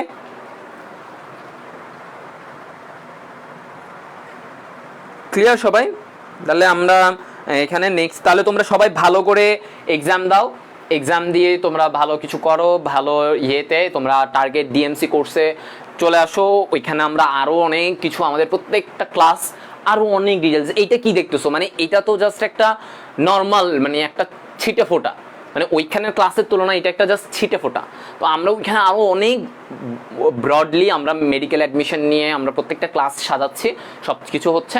তো তোমরা যত দ্রুত পারো এখানে চলে, মানে কোর্সের মধ্যে যাদের ইচ্ছা আছে মেডিকেলে, তারা চলে আসতে পারো। আমরা এরকম প্রত্যেকটা জিনিস আমরা শিখব। আর যাদের যদি কারো এরকম ফিনান্সিয়াল প্রবলেম থাকে, আর্থিক সমস্যা যদি কারো এরকম প্রবলেম থাকে, সেক্ষেত্রে তোমরা পরীক্ষাগুলো দাও। এই যে আমাদের পরীক্ষাগুলো হবে, কালকে পরীক্ষা হবে, তাহলে এই পরীক্ষাগুলো দিয়ে তোমরা মেধার মাধ্যমে তোমরা একটা ডিসকাউন্ট পাবা, সেটা দিয়ে আশা করি তোমাদের হয়ে যাবে। কারণ এর থেকে আসলে কম প্রাইসে তুমি বড় বড় কোচিংয়ে যাও, রেটিনা বলো বা মেডিকো বলো, ওইখানে তোমাকে অনেক 1000 টাকা নেবে। তো ওই জায়গায় তুমি এমন একটা কোর্স পাচ্ছ যেখানে সব কিছু ডিটেলস, মানে তোমাকে এত ভেঙে ভেঙে পড়াবে, এত সুন্দর recorded class, live class, problem solving, সব কিছু তোমার থাকবে, দাগানো বইয়ের পিডিএফ। তো আমাদের এই কোর্সটা এমনভাবে সাজানো হচ্ছে যে তুমি জাস্ট ঘরে বসে পড়ে তোমার কাছে বোরিংও লাগবে না। তুমি 1.5 ঘন্টায় এত কিছু শিখবা, তোমার সব হয়ে যাবে, মানে এইচএসসি অ্যাডমিশন সব হয়ে যাবে। মানে এমনভাবে কোর্সগুলো, মানে আমার এই যে যেমন ক্লাসটা দেখলা, এই ক্লাসটাই আমি যখন আর একটু ডিটেলসে দিব, তোমাদের কি এইচএসসি হয়ে যাবে। এইচএসসি হয়ে যাবে না বলো? এই যে আমি যে এখানে মাইটোসিস তোমাদের বুঝালাম, এখানে হয়তো একটু তাড়াতাড়ি অনেক কিছু 1 ঘন্টায় কভার দেওয়ার জন্য বুঝিয়েছি, তো আরেকটু যখন ডিটেলসে বুঝাবো, কোষ চক্র যেটা বুঝালাম, এটা দিয়ে তোমার এইচএসসি হয়ে যাবে না বলো? তোমাদের কি এইচএসসি হয়ে গেল না? তোমরা তো এইটা জেনেই তো তোমরা এইচএসসি, এই যে কোষ চক্র, আর বেশি তোমার দরকার আছে? কোষ চক্র ইন্টারফেস বোঝার জন্য এনাফ ছিল না আজকের ক্লাস থেকে? তুমি কিন্তু এইচএসসি লেভেলে তোমাকে যদি কোষ চক্র আসে, তুমি এমনভাবে এক্সপ্লেন করতে পারবা, যদি আজকের ক্লাসটা মনোযোগ দিয়ে করো, যে তোমার টিচারও অবাক হয়ে যাবে, বাহ ও তো অনেক ভালো জানে। বুঝতে পারছো? তো ওই লেভেলে তুমি, হ্যাঁ, ওই লেভেলে তুমি যদি শিখতে চাও, তাহলে আমরা ওইভাবেই তোমাদের রেডি করব, যে তোমার সব কিছু হয়ে যাবে, অ্যাডমিশন, একাডেমিক সব হয়ে যায়। তো তোমরা আশা করি মেধার মাধ্যমে এক্সাম দিয়ে ভালো কিছু করবা, ভালোভাবে ইয়েগুলোতে আসবা। আর কালকের এক্সাম সবাই গ্রুপে চোখ রাখো, গ্রুপে সব লিঙ্ক দিবে সন্ধ্যাবেলা 7:30 থেকে 8:30-র মধ্যে তোমাদের এক্সামের ইয়েটা থাকে, গ্রুপে সব কিছু বলে দেওয়া থাকে। তো তোমরা ওই টেস্ট মজের যে লিঙ্কটা থাকে, একটা অ্যাপের লিঙ্ক, ওইটাতে ঢুকে তোমরা পরীক্ষা দিতে পারবা। ঠিক আছে? আচ্ছা, আর আমাদের এই টার্গেট ডিএমসি কোর্স আমরা শুরু করছি হচ্ছে তোমার এই নেক্সট মান্থ থেকেই। তো এই মান্থের ভিতরে সবাই যতটুকু পারো এক্সাম দিয়ে ডিসকাউন্টে পেয়ে তোমাদের এই মেধাবৃত্তিটা নিয়ে তোমরা যদি ভর্তি হতে পারো তাহলে কিন্তু তোমাদের জন্য অনেকটা সুযোগ খুলে যাবে। আর হচ্ছে যে এর নেক্সট মান্থ থেকে, এর পরের মাস থেকে কিন্তু আমাদের এই ক্লাসগুলো শুরু হয়ে যাবে, টার্গেট ডিএমসি কোর্সের ক্লাসগুলো শুরু হয়ে যাবে এবং এক্সাম থাকবে, সব কিছু অনেক ডিটেলসে থাকবে। ঠিক আছে, তাহলে আল্লাহ হাফেজ, সবাই ভালো থাকো, সুস্থ থাকো।